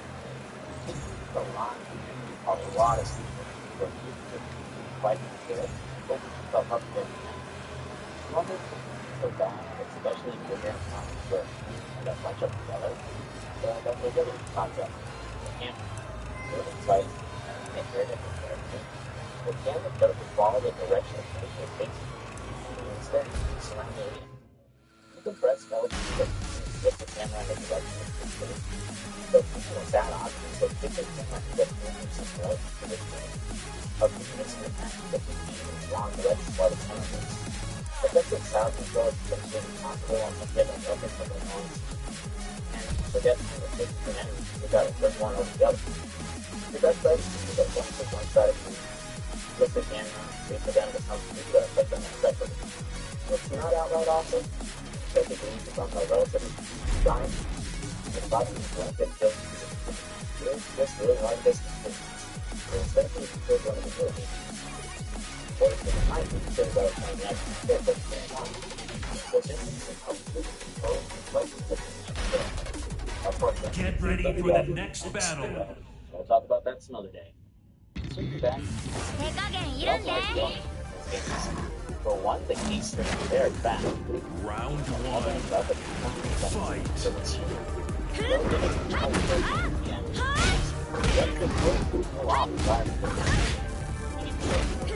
Sometimes the bombs just match the way the ball can fail and pop up. That is it. Otherwise, it's and follow the ball.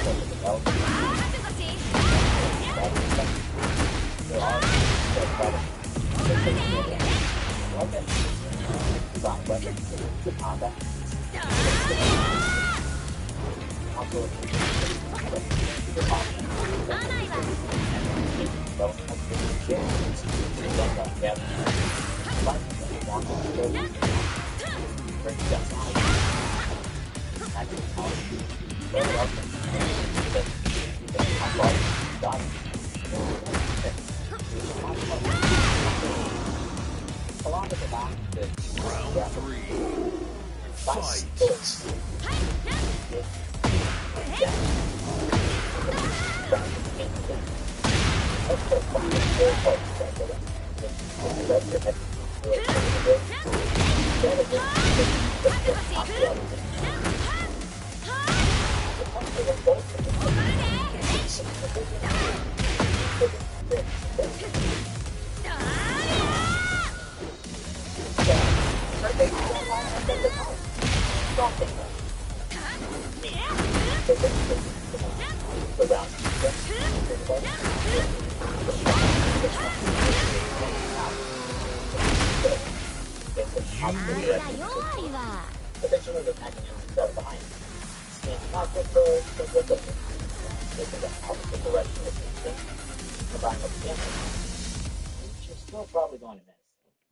Secret moves are taught to you by Sotaro Kamada. Master of the fighting style. It shows up during chapter 5 of the stories. You impress with your strength, but believing this technique can do some real work, you'll approach the Dragon of Doom about becoming his apprentice. Agreed and output some training to refine some techniques and learn them. Like wielding a sword better to do more damage, punching behind you, recovering quickly from getting knocked down, or straight up shooting attacks when pressing triangle right when you're about to get hit. Yep, your skills and body technique and skill at certain levels will put you to the next one. So what do you think is pretty useful and effective in combat? I look for your attention outside of some optional counter changes. Well, there's other switching to the combat. Overall, combat is serviceable, but I can get polished. It really should be after almost 20 years of the game team with improved and refined formula. Let's popular theme study, the city of Kamurocho. Based on Kabukicho, the real-life entertainment district located in Tokyo, this is the main location that pops up in just about every geography you've been on. I'll be looking forward to the first one. Kamurocho is defined by nightlife, shops, fancy restaurants and bars, and all of the various forms of entertainment. The massive Millennium Towers give it the center of the city, serving as the main point that symbolizes the territory power of Toyogo Kamurocho. As someone who's experienced the city several times now through my playthrough of the other D3 series, I'm honestly amazed how big and dense it is compared to the outlook.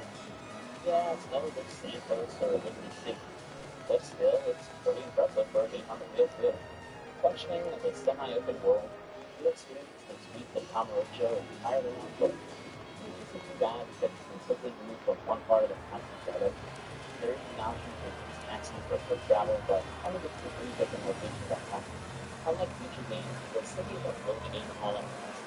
So as you move from one area to the next, it briefly stops to load the next station. In a similar vein to Resident Evil, you need to expand the camera angles and walk around. With the camera position changing when entering a new state. However, the camera always seems to focus on hearing, allowing you to triangulate in the direction of a dense crowd of people. That's still the most exciting item, as the street really feel like a big city, with people walking around with their day-to-day lives. There's even a variety of appearances among the NPCs who aren't haphazardly placed either. You notice different groups of people sticking to different parts of the city. While impressive to see in a PS2 game, it's evident that the developers had to make some compromises to make it work, as the character models for NPCs tend to be of a significantly lower quality compared to you and other characters. The density of the crowds does end up pushing the game to its limits. Even when emulated, there are several locations that will cause you to slow down while walking through them. As Kiryu wanders through the city, there will be the challenge by the button. There are a lot of spots backing up to the concept of the fight. Unlock running spots. On the dodge fight. Reina. Breaking up the front.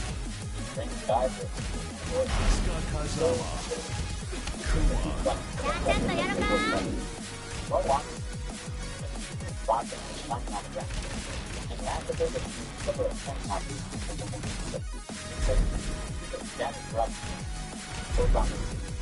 Get ready for the next battle. To unlock a large set of lockers near the Millennium Tower. When you open them, you'll find outlines, weapons,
run to a nearest hideout to dump any items you don't need.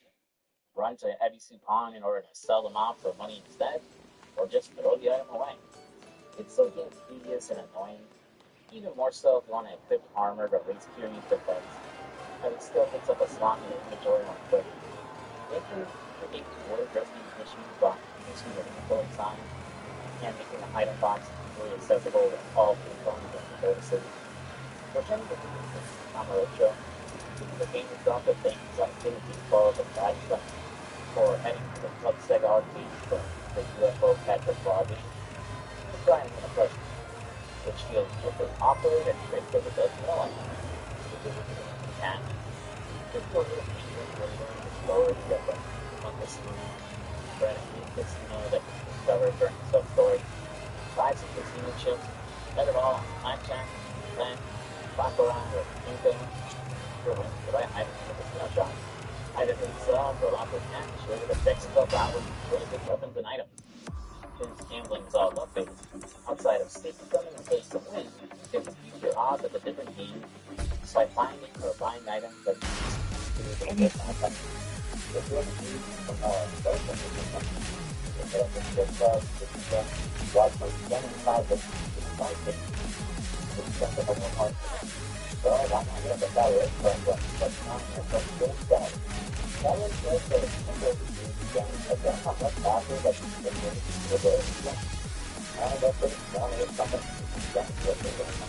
Also the first few ways so if it doesn't make sure that finance Lars Alexander with the next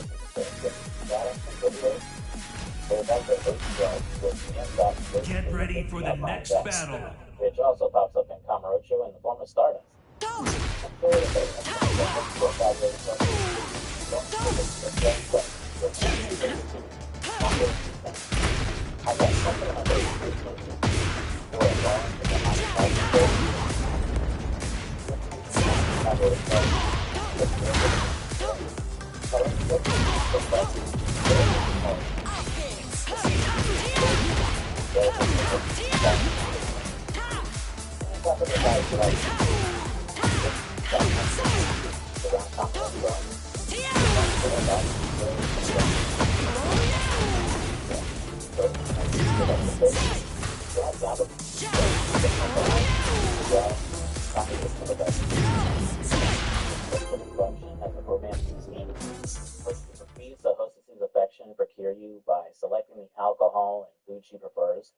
Get ready for the next battle. And giving her gifts with some equipable items. Bist du's leid? Dann leg los. Round one. Fight.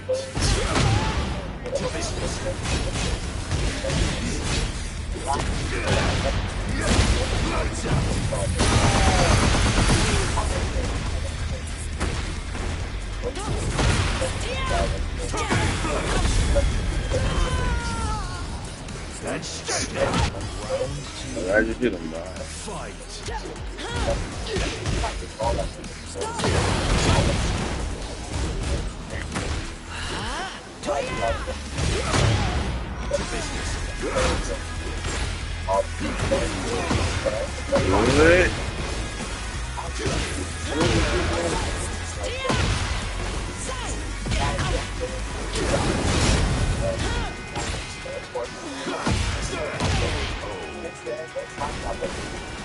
Round three.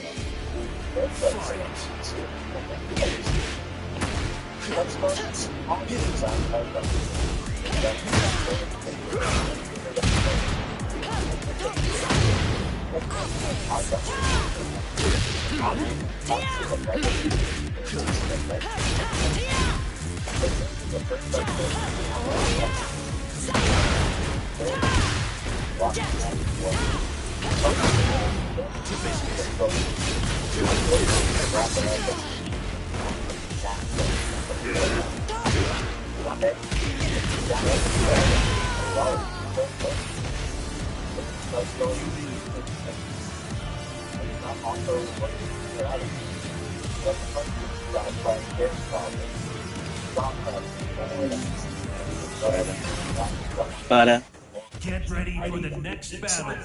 Others are more intricate, featuring the complete cutscene, dialogue searches, or multiple stars, with later sub-stories only unlocking if you complete a certain quest. Now, I'm not going to get into every single one of these, as this would end up ballooning an already long video, and most very simple and straightforward start. Someone that like, and some action plays down stories so that you can look for the bigger. First, you can sub-story just like the outside. Adventure stories on the world that is really the heart of some record there.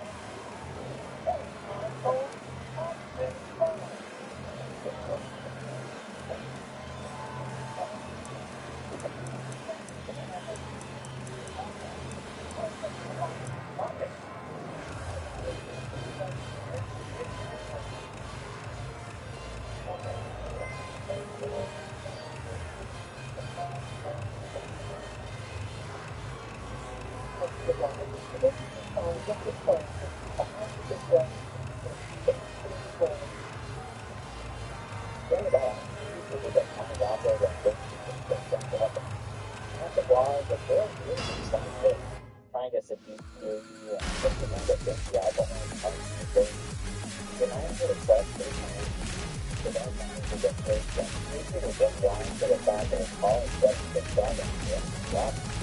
That's the fact that the before the bartender will call after the day after the brother will call.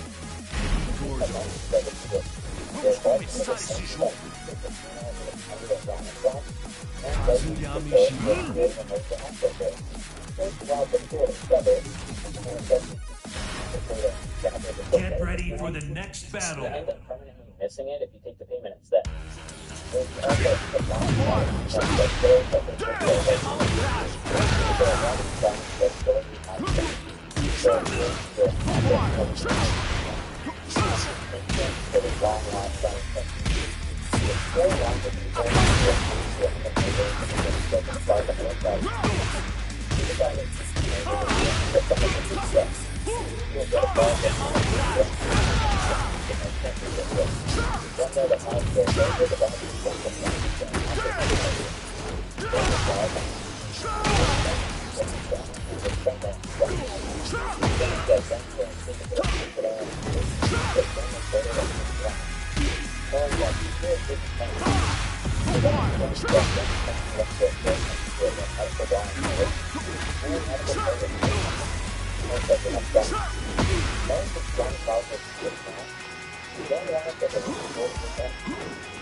Get ready for the next battle. Later in the partner Stardust. Speak to him, and he explains he's wandering around waiting for his mom to go. Pelo meu mestre, não vou perder. Round 1. Fight. Fight.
Fazer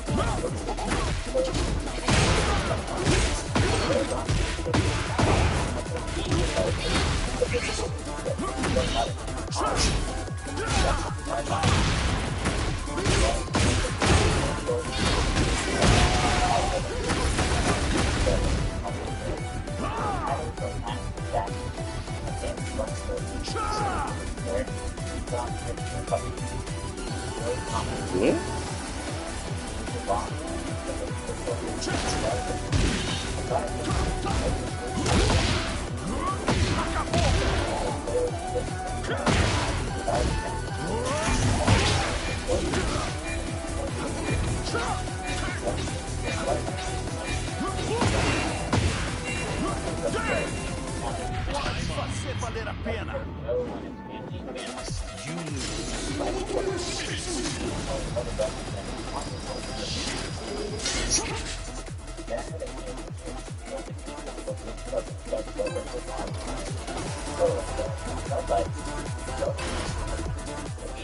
Get ready for the next battle. The weapons and taking no damage. It slows them down.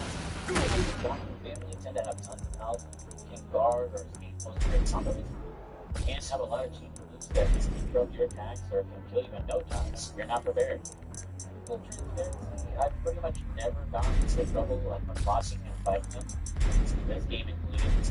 It's been somewhere common so they can lose how to escape time while the sport is like that. If you let them die from it, and give us some gun against the theater and sub-stories right now in the first place. When it comes to the other games, I end up blessing modern where I was considering times are and twins. Get ready for the next battle. To complete all of them, but reach a point in the game where I just want to say I don't the quality of it. So it's just a bad habit where everybody goes in there. I just want to get it and play it and I like that. I do the but one must not it's just that more than but if I'm back to the like it's there it's probably there to us. Most of the things that I think I got over and ended up like this battle from no hammer.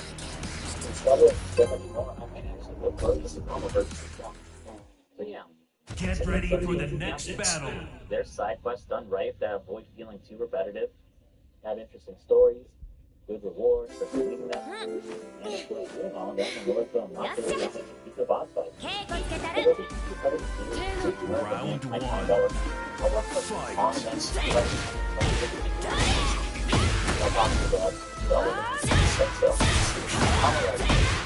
All of that on its list, go ahead and dive into the story.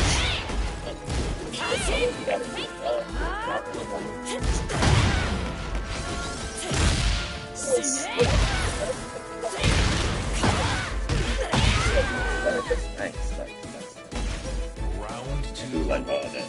Fight.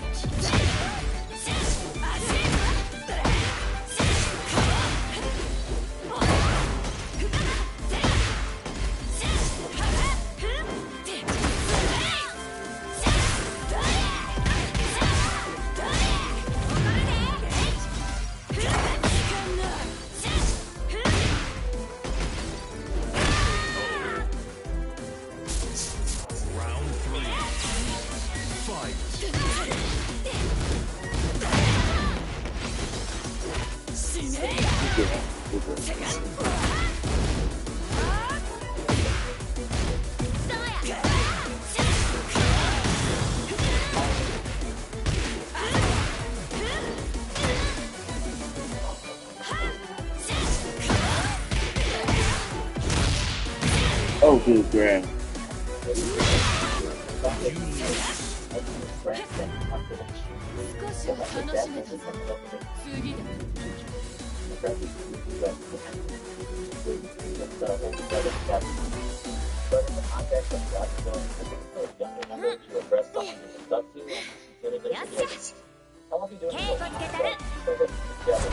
Round one.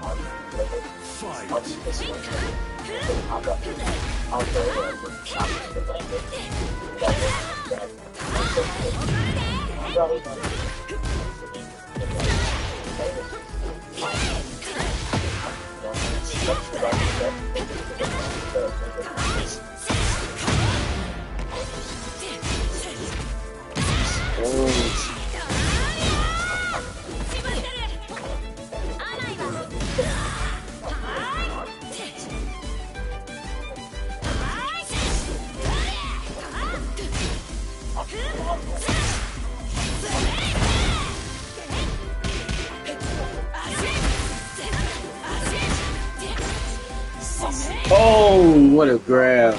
Did it right when I was there.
Get ready for the next battle. Exact same thing to their dubs.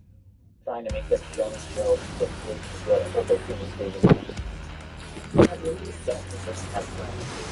But this was stuff. And it's just so awkward because it's love. I really think for this as the index. It's another focus is what I'm saying. But I just want to say the one that I found that it's a lot of things that can better in style. It's good. It's good. It's not good. It's not good. It's not good. It's not good. It's not good.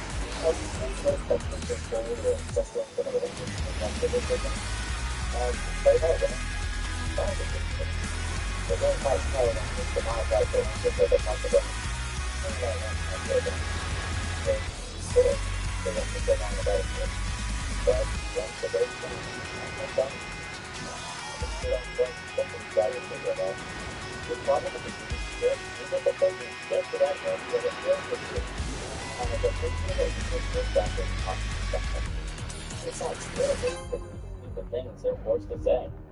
The script also had the issue of leaving in a lot of Japanese terms, titles, and honorifics, but not offering any on-screen translation. Get ready for the next battle. Which, if you were a gamer in 2005 with no passing knowledge of the Japanese language, might have you scratching your head on what terms like aniki or oyabu mean. Round one. Fight.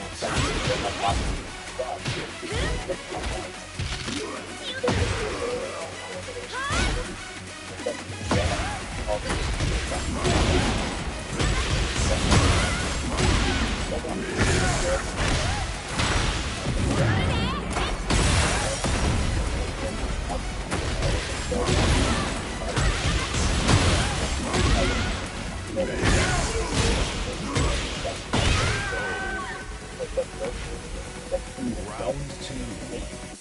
Fight.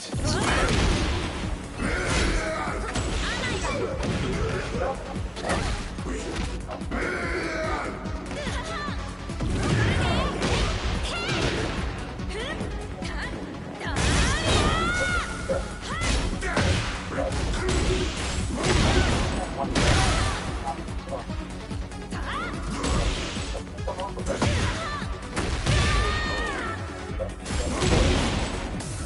3. Fight.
Excited at the prospect that よっしゃ稽古つけたる Round 1.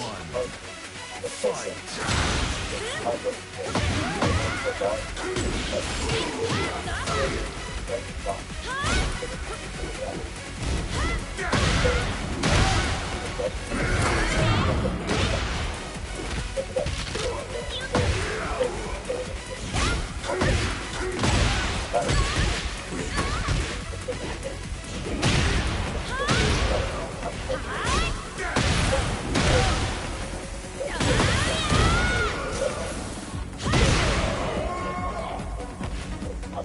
Round 2. Fight.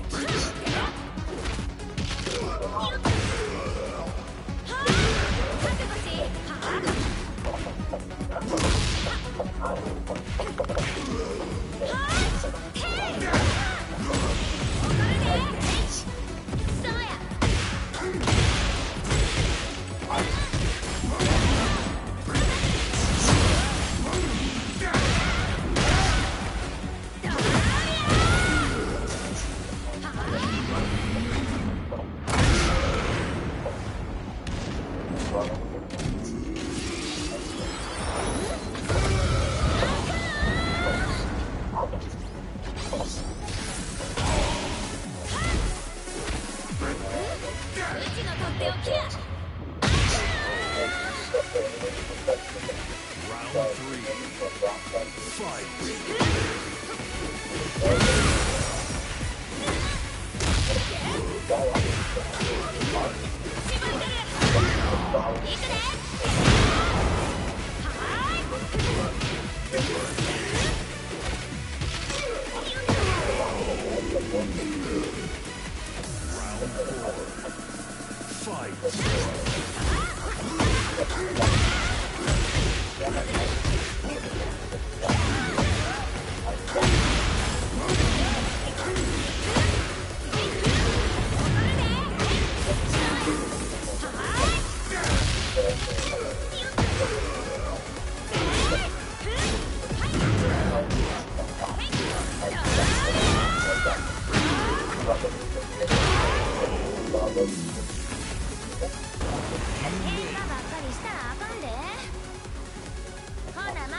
Round 2. Fight.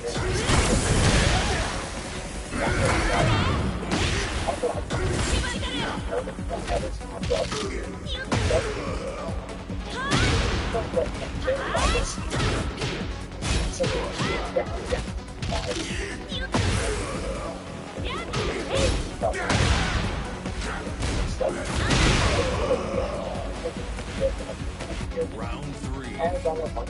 Fight.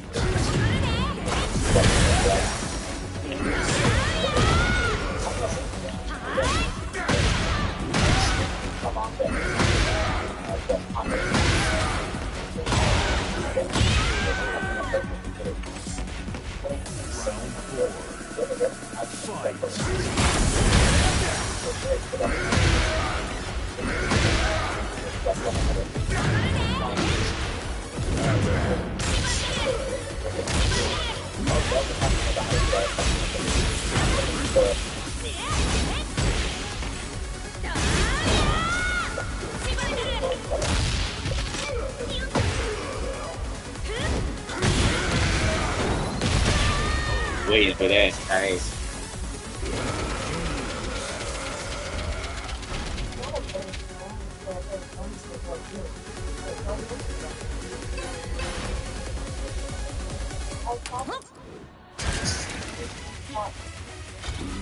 Round 1.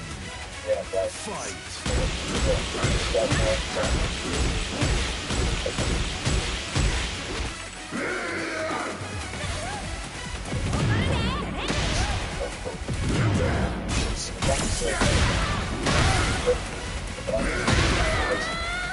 We did some bullshit right here.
Get ready for the next battle. Ever share together.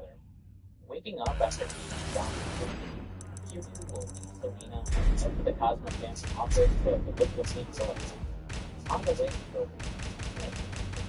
Thomas, what's the reporter for the magazine from Jason L. arrived in the office for performance Carl Hudson and his defense Hudson Scotty White. Get ready for the next battle. Who is the voice of Mojo Jojo.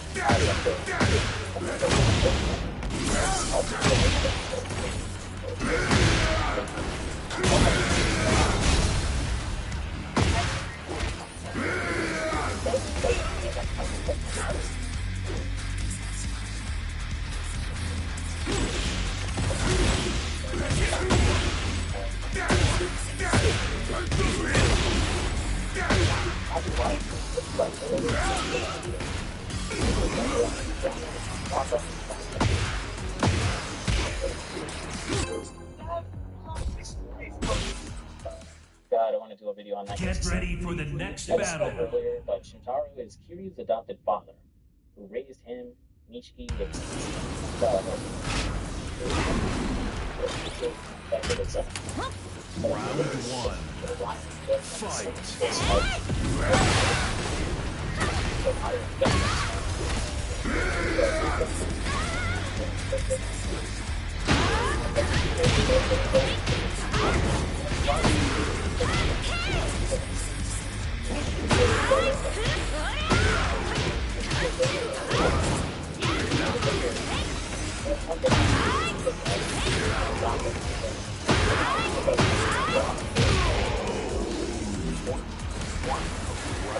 Round one.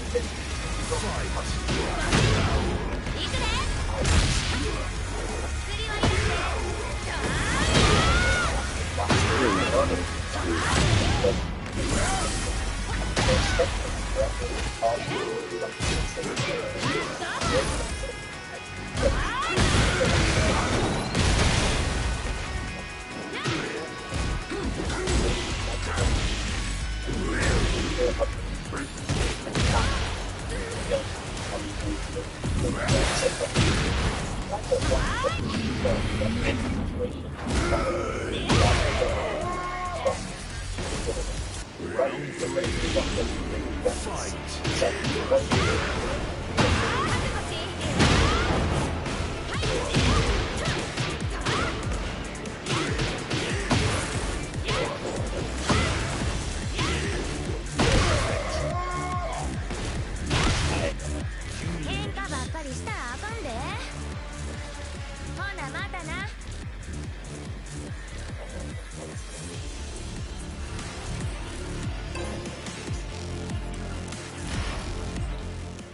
Get ready for the next battle.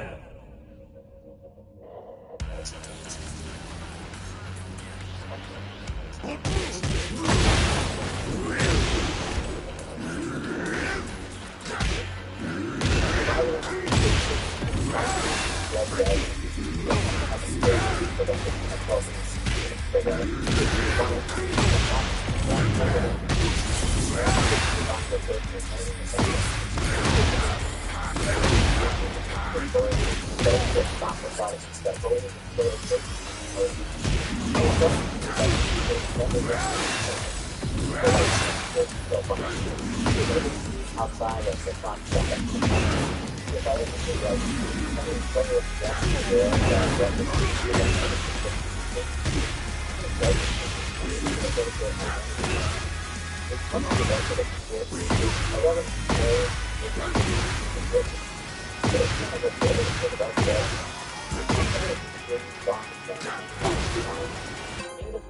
to flesh out his character, which, yeah, I get can be tough when he's killed off at the beginning of the game.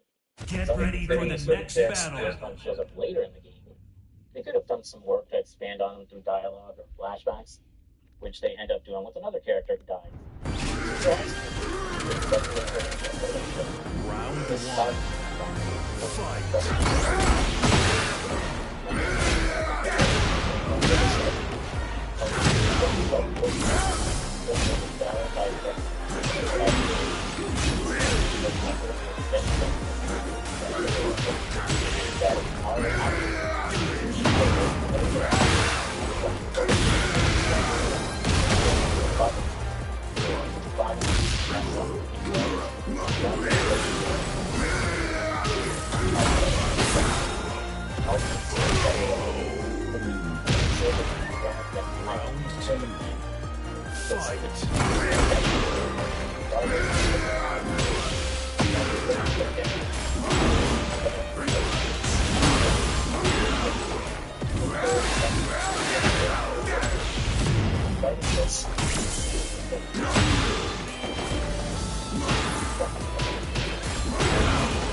man. Final round. Fight.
Like, how Jack picking up my can't move out his way?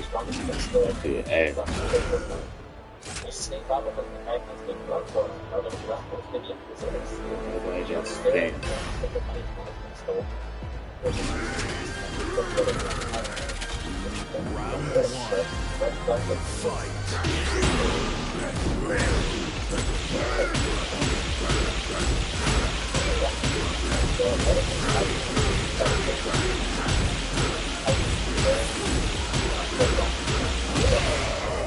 What?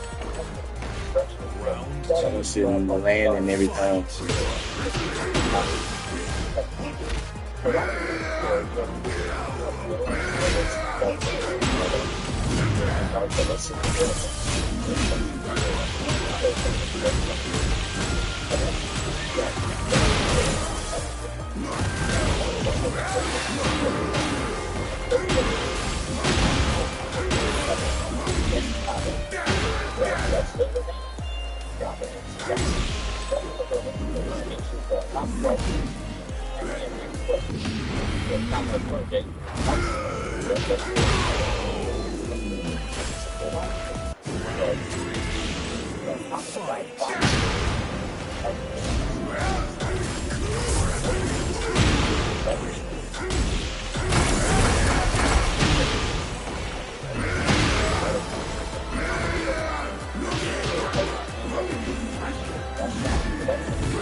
I can't go to it.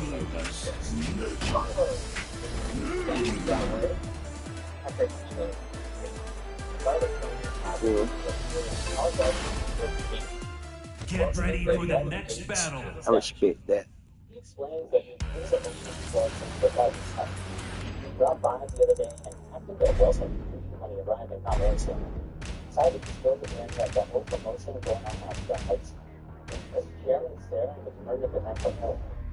The killer deputy identified, and the various families of the Tojo clan announced by each other the character. So, and quickly again, remember the last chapter when the person explained the start of book 2 on the third chairman page?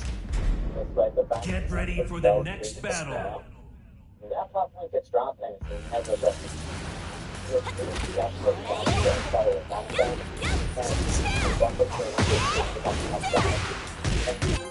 attempted hit job on him was absolutely the detective.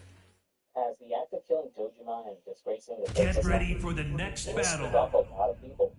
So with Chairman Sarah ordering a hit himself, it sends the message that he'll be dealing with Kiryu and that everyone else should back off. Otherwise, you'd be disgracing the chairman. Kind of weird it wasn't addressed originally, considering it was set up right at the beginning of the game. But it makes the game just a bit about it.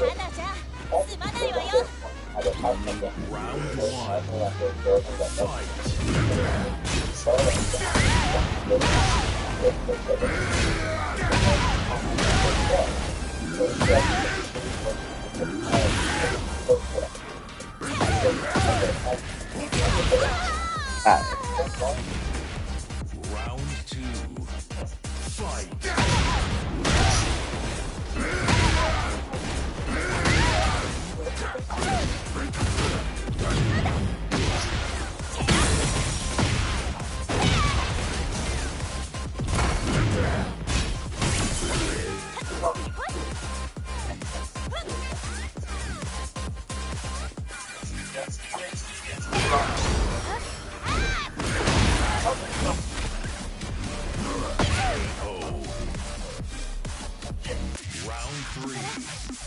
Fight.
Get a good stamina, I think.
Gets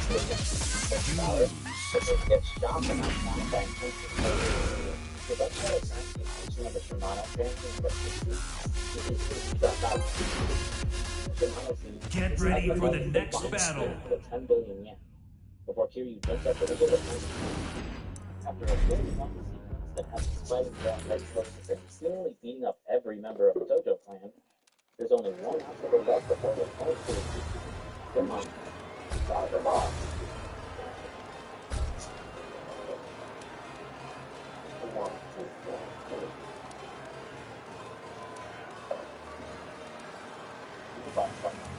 Let's get over from let's talk a little bit about the kind of guys on it. My question to the positive the last episode. I want to define by the power. Your number of defined the company skill. And what the final skill. Unlike Cosmo found a really good skill. The mind of one bit forward. Mind that the second first one. Look at God. That comes from awesome that all the time with a type of something. In the body of the machine, the full output. Look at how the one story that has been without faith. And then look at how that wants to grab faith. The power on the sideline. Regardless of the good match of the spirit, the spirit, and why it doesn't remain again. There's a long one step on obvious paragraph. But look at that. I just put up an effect and got to go on. It's just a cluster, long outside. That's just from the model that is the partner. The Boston thing is just outside. It's going to get it on my side. See if it's going to go down.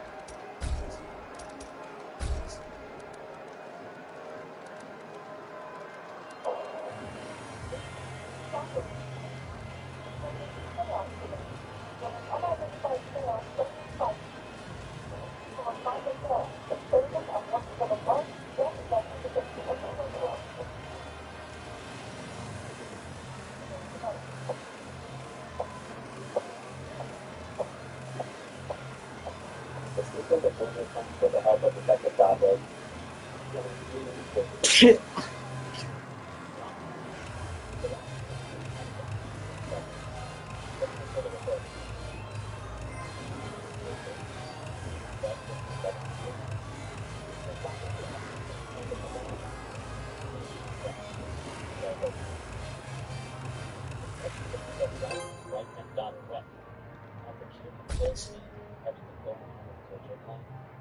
Dante suggests a partnership. He'll look into the missing 10 billion yen, while Kiryu focuses on finding meaning. With no leads on what could have happened to our... Get ready for the next battle. Drop in on an old friend.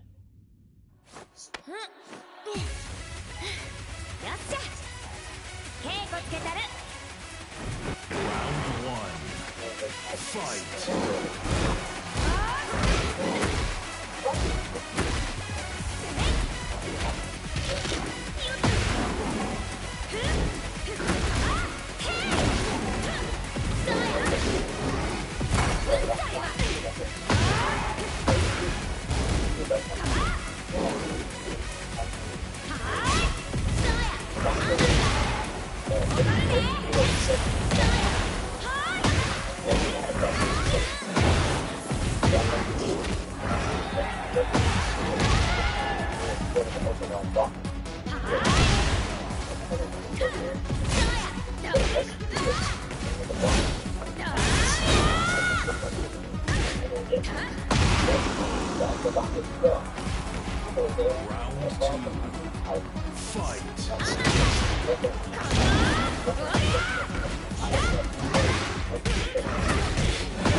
you're going.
Oh, I ain't mean to do that.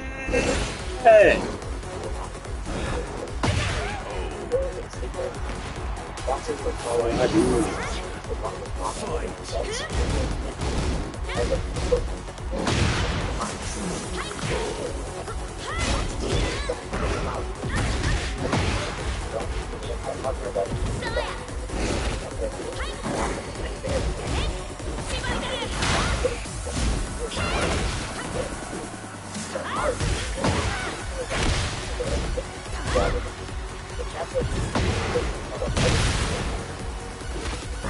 Oh, good girl.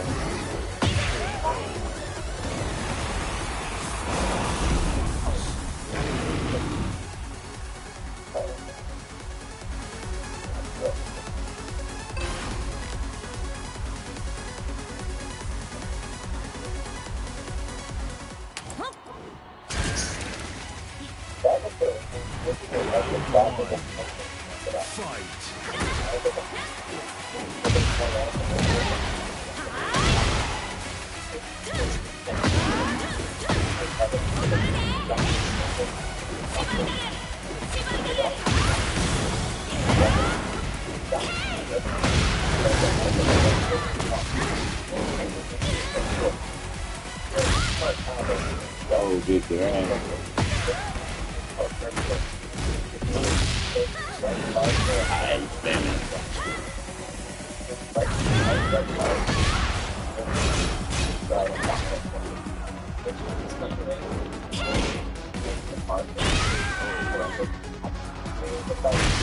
Round 2. Fight.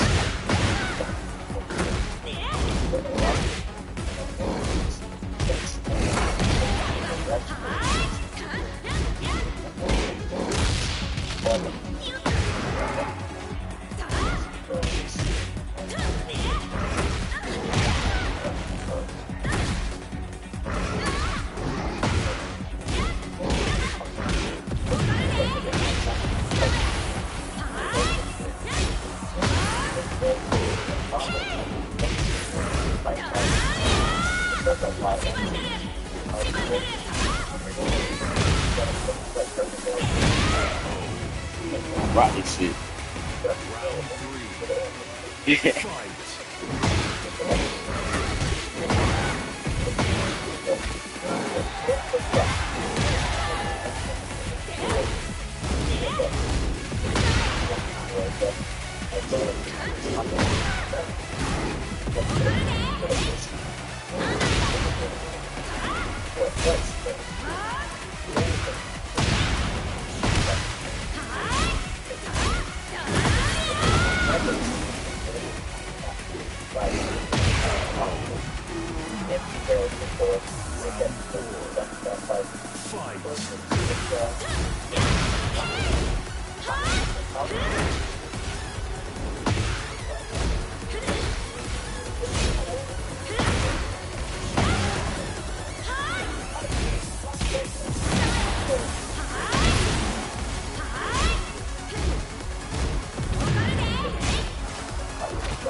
Of your health in between each round.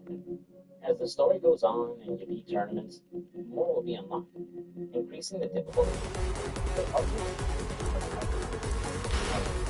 Along with higher tier healing items and weapons.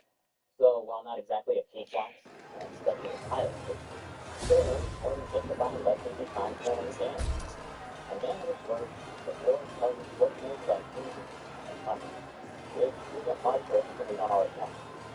So the bunch of box will put down close again. And I realize it's trying to find power. Then you can't confirm that there is people in it. The conversation is interrupted and back to arrive into the west part.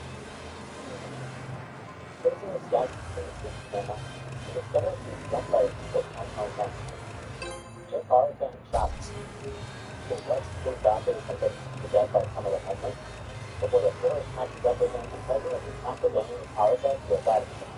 As he runs to the balcony with the floor, the correct top that was missing and throwing into the machine. Before he goes past the bus comes after.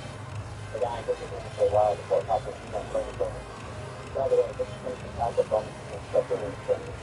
Also, it turns out that Conrad is dead. He digs his death to the help of the floor so he can work for him. Before the sequence starts, the doctor goes on to say that Captain Haruka will call members of the documentary. I was wondering when the hell he was going to pop back up in the story. I was looking front foot and the Shimon.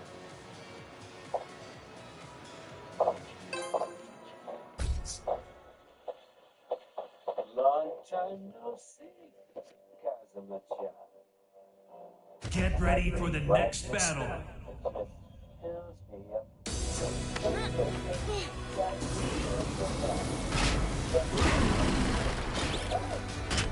Round one. Fight.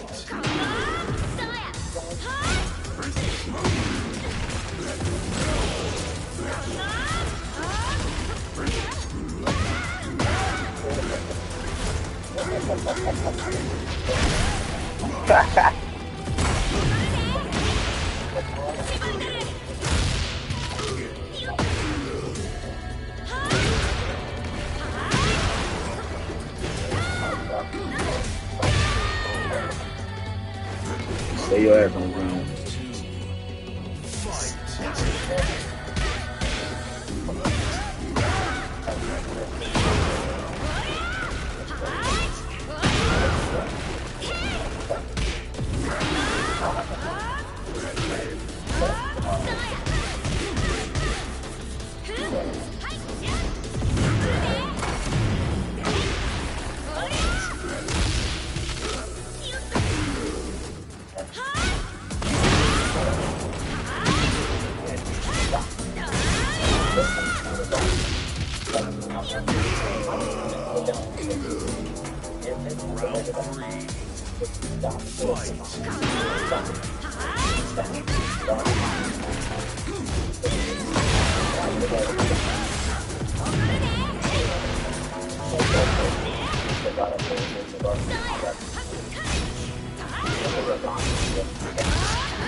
Punish. The punish. Round 4.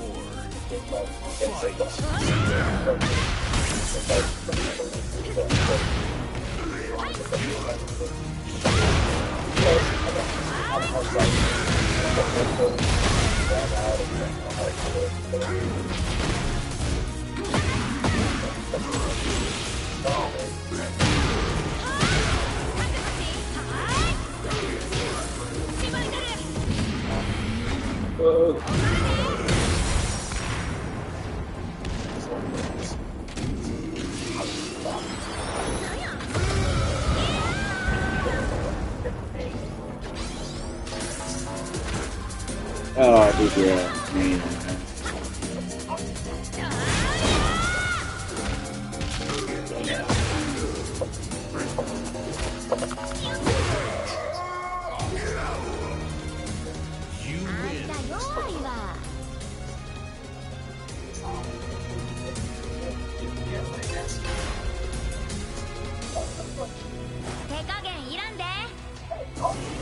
Round 1. Fight.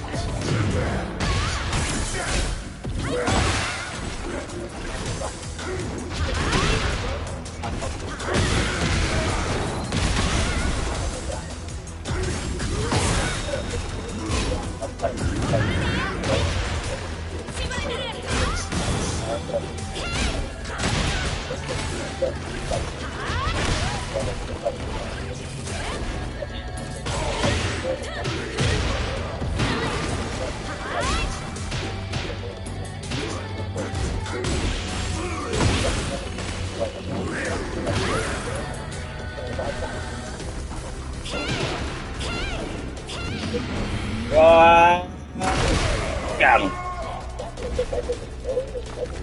Round 2.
Dang.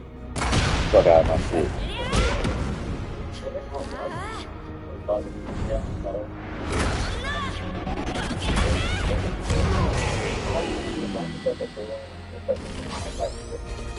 You win. others by the means of both sides. Outside of the differences, because giving literally has the character of a dragon in it, it was an obvious choice to slap it on his back. And the dragons representing wisdom, power, and protection of that culture, but also his personality with it. But his general designed to say, I'm not a dragon that looks up at a flag and then looks at heaven and says, like, Pluto. And at the same spirit on the soil of wisdom, yet he points down and slaughter. The thought is daily what the year meant to be years. The year is simple. But eventually, when there's a different factor, the second resolves from the flag and the record of the flag. But that's a bigger discussion with Japanese cinema film who got combat and problem.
I know it's an emotional moment, but man, I can never take that slap seriously for some reason, even if it won't. I refuse to fail for the power that affected for now. You end up and comes up. After taking Kamarocho trying to track her down, you find out she's being held captive at the start, which has been taken over by Sirius organization. The then doesn't feel that she's trying to stay on, but just want power to find it and work for an exchange for her. After the creative team falls through on power that gets refused, starting, get the minute back, and always company the person that comes out mysterious one, because of this that kills himself. And I felt out and said, it's a possible if it's stuff you see, not more than one thing, and there are things that those stress is really important in terms of the body life.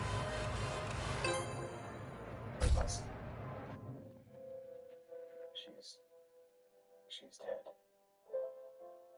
I'm sorry. Get ready for the next battle. I couldn't help her. やっと会えたな。覚悟しや。このボケ。Round one. Fight.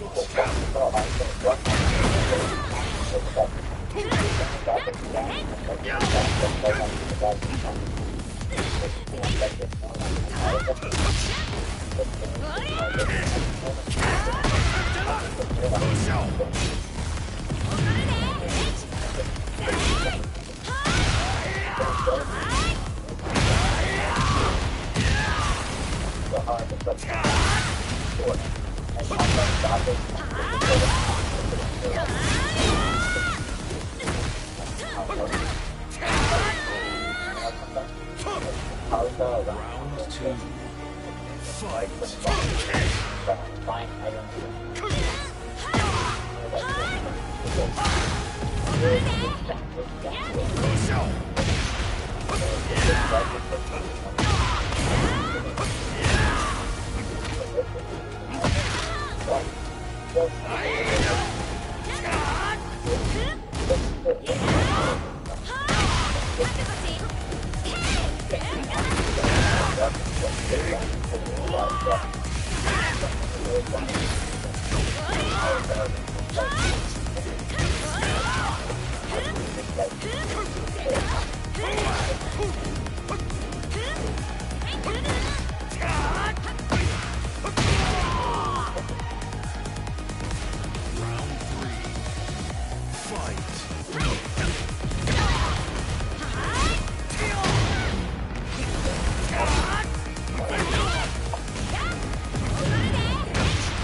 Round 4.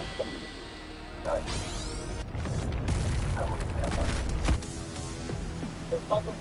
Round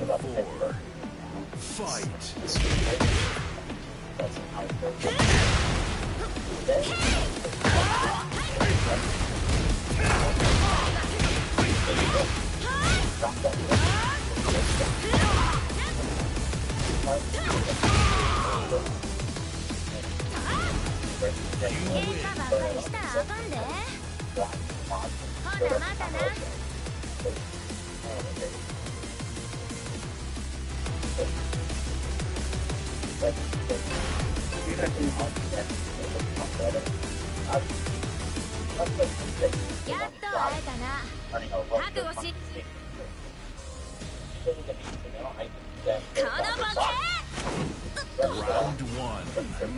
Fight.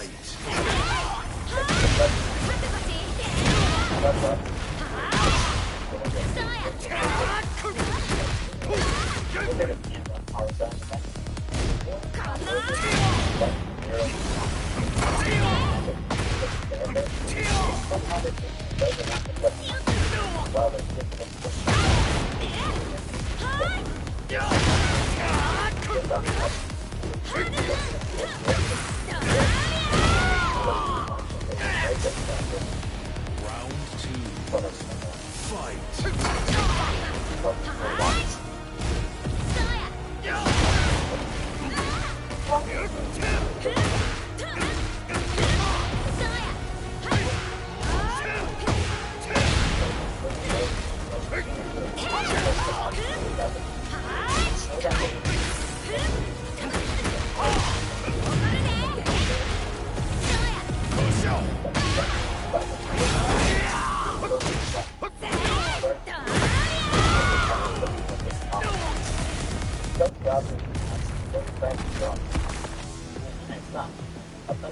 Round 3. Fight.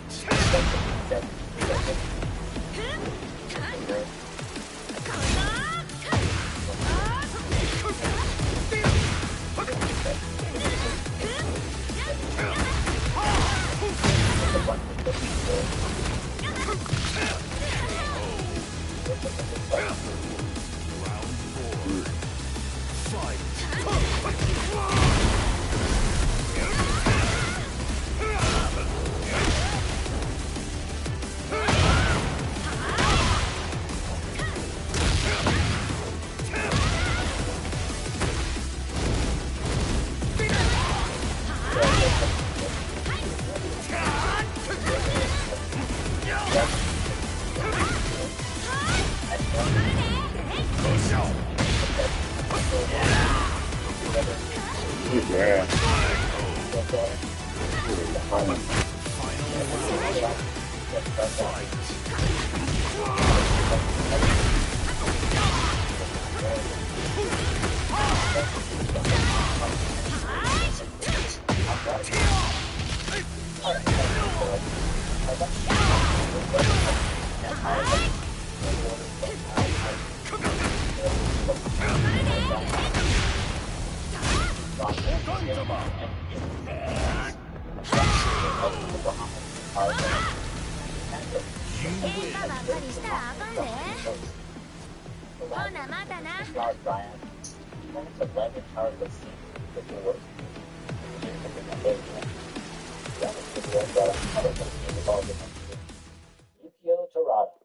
The chief of headquarters in the Yomi Army, was sent down to Sasha to get the and help manage Prefecture Yamano and control the Tojo, and in return, it would then serve under the Omi.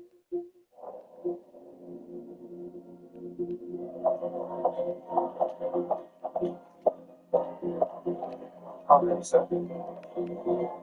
Tell about how long that Kazuma Kiryu was here.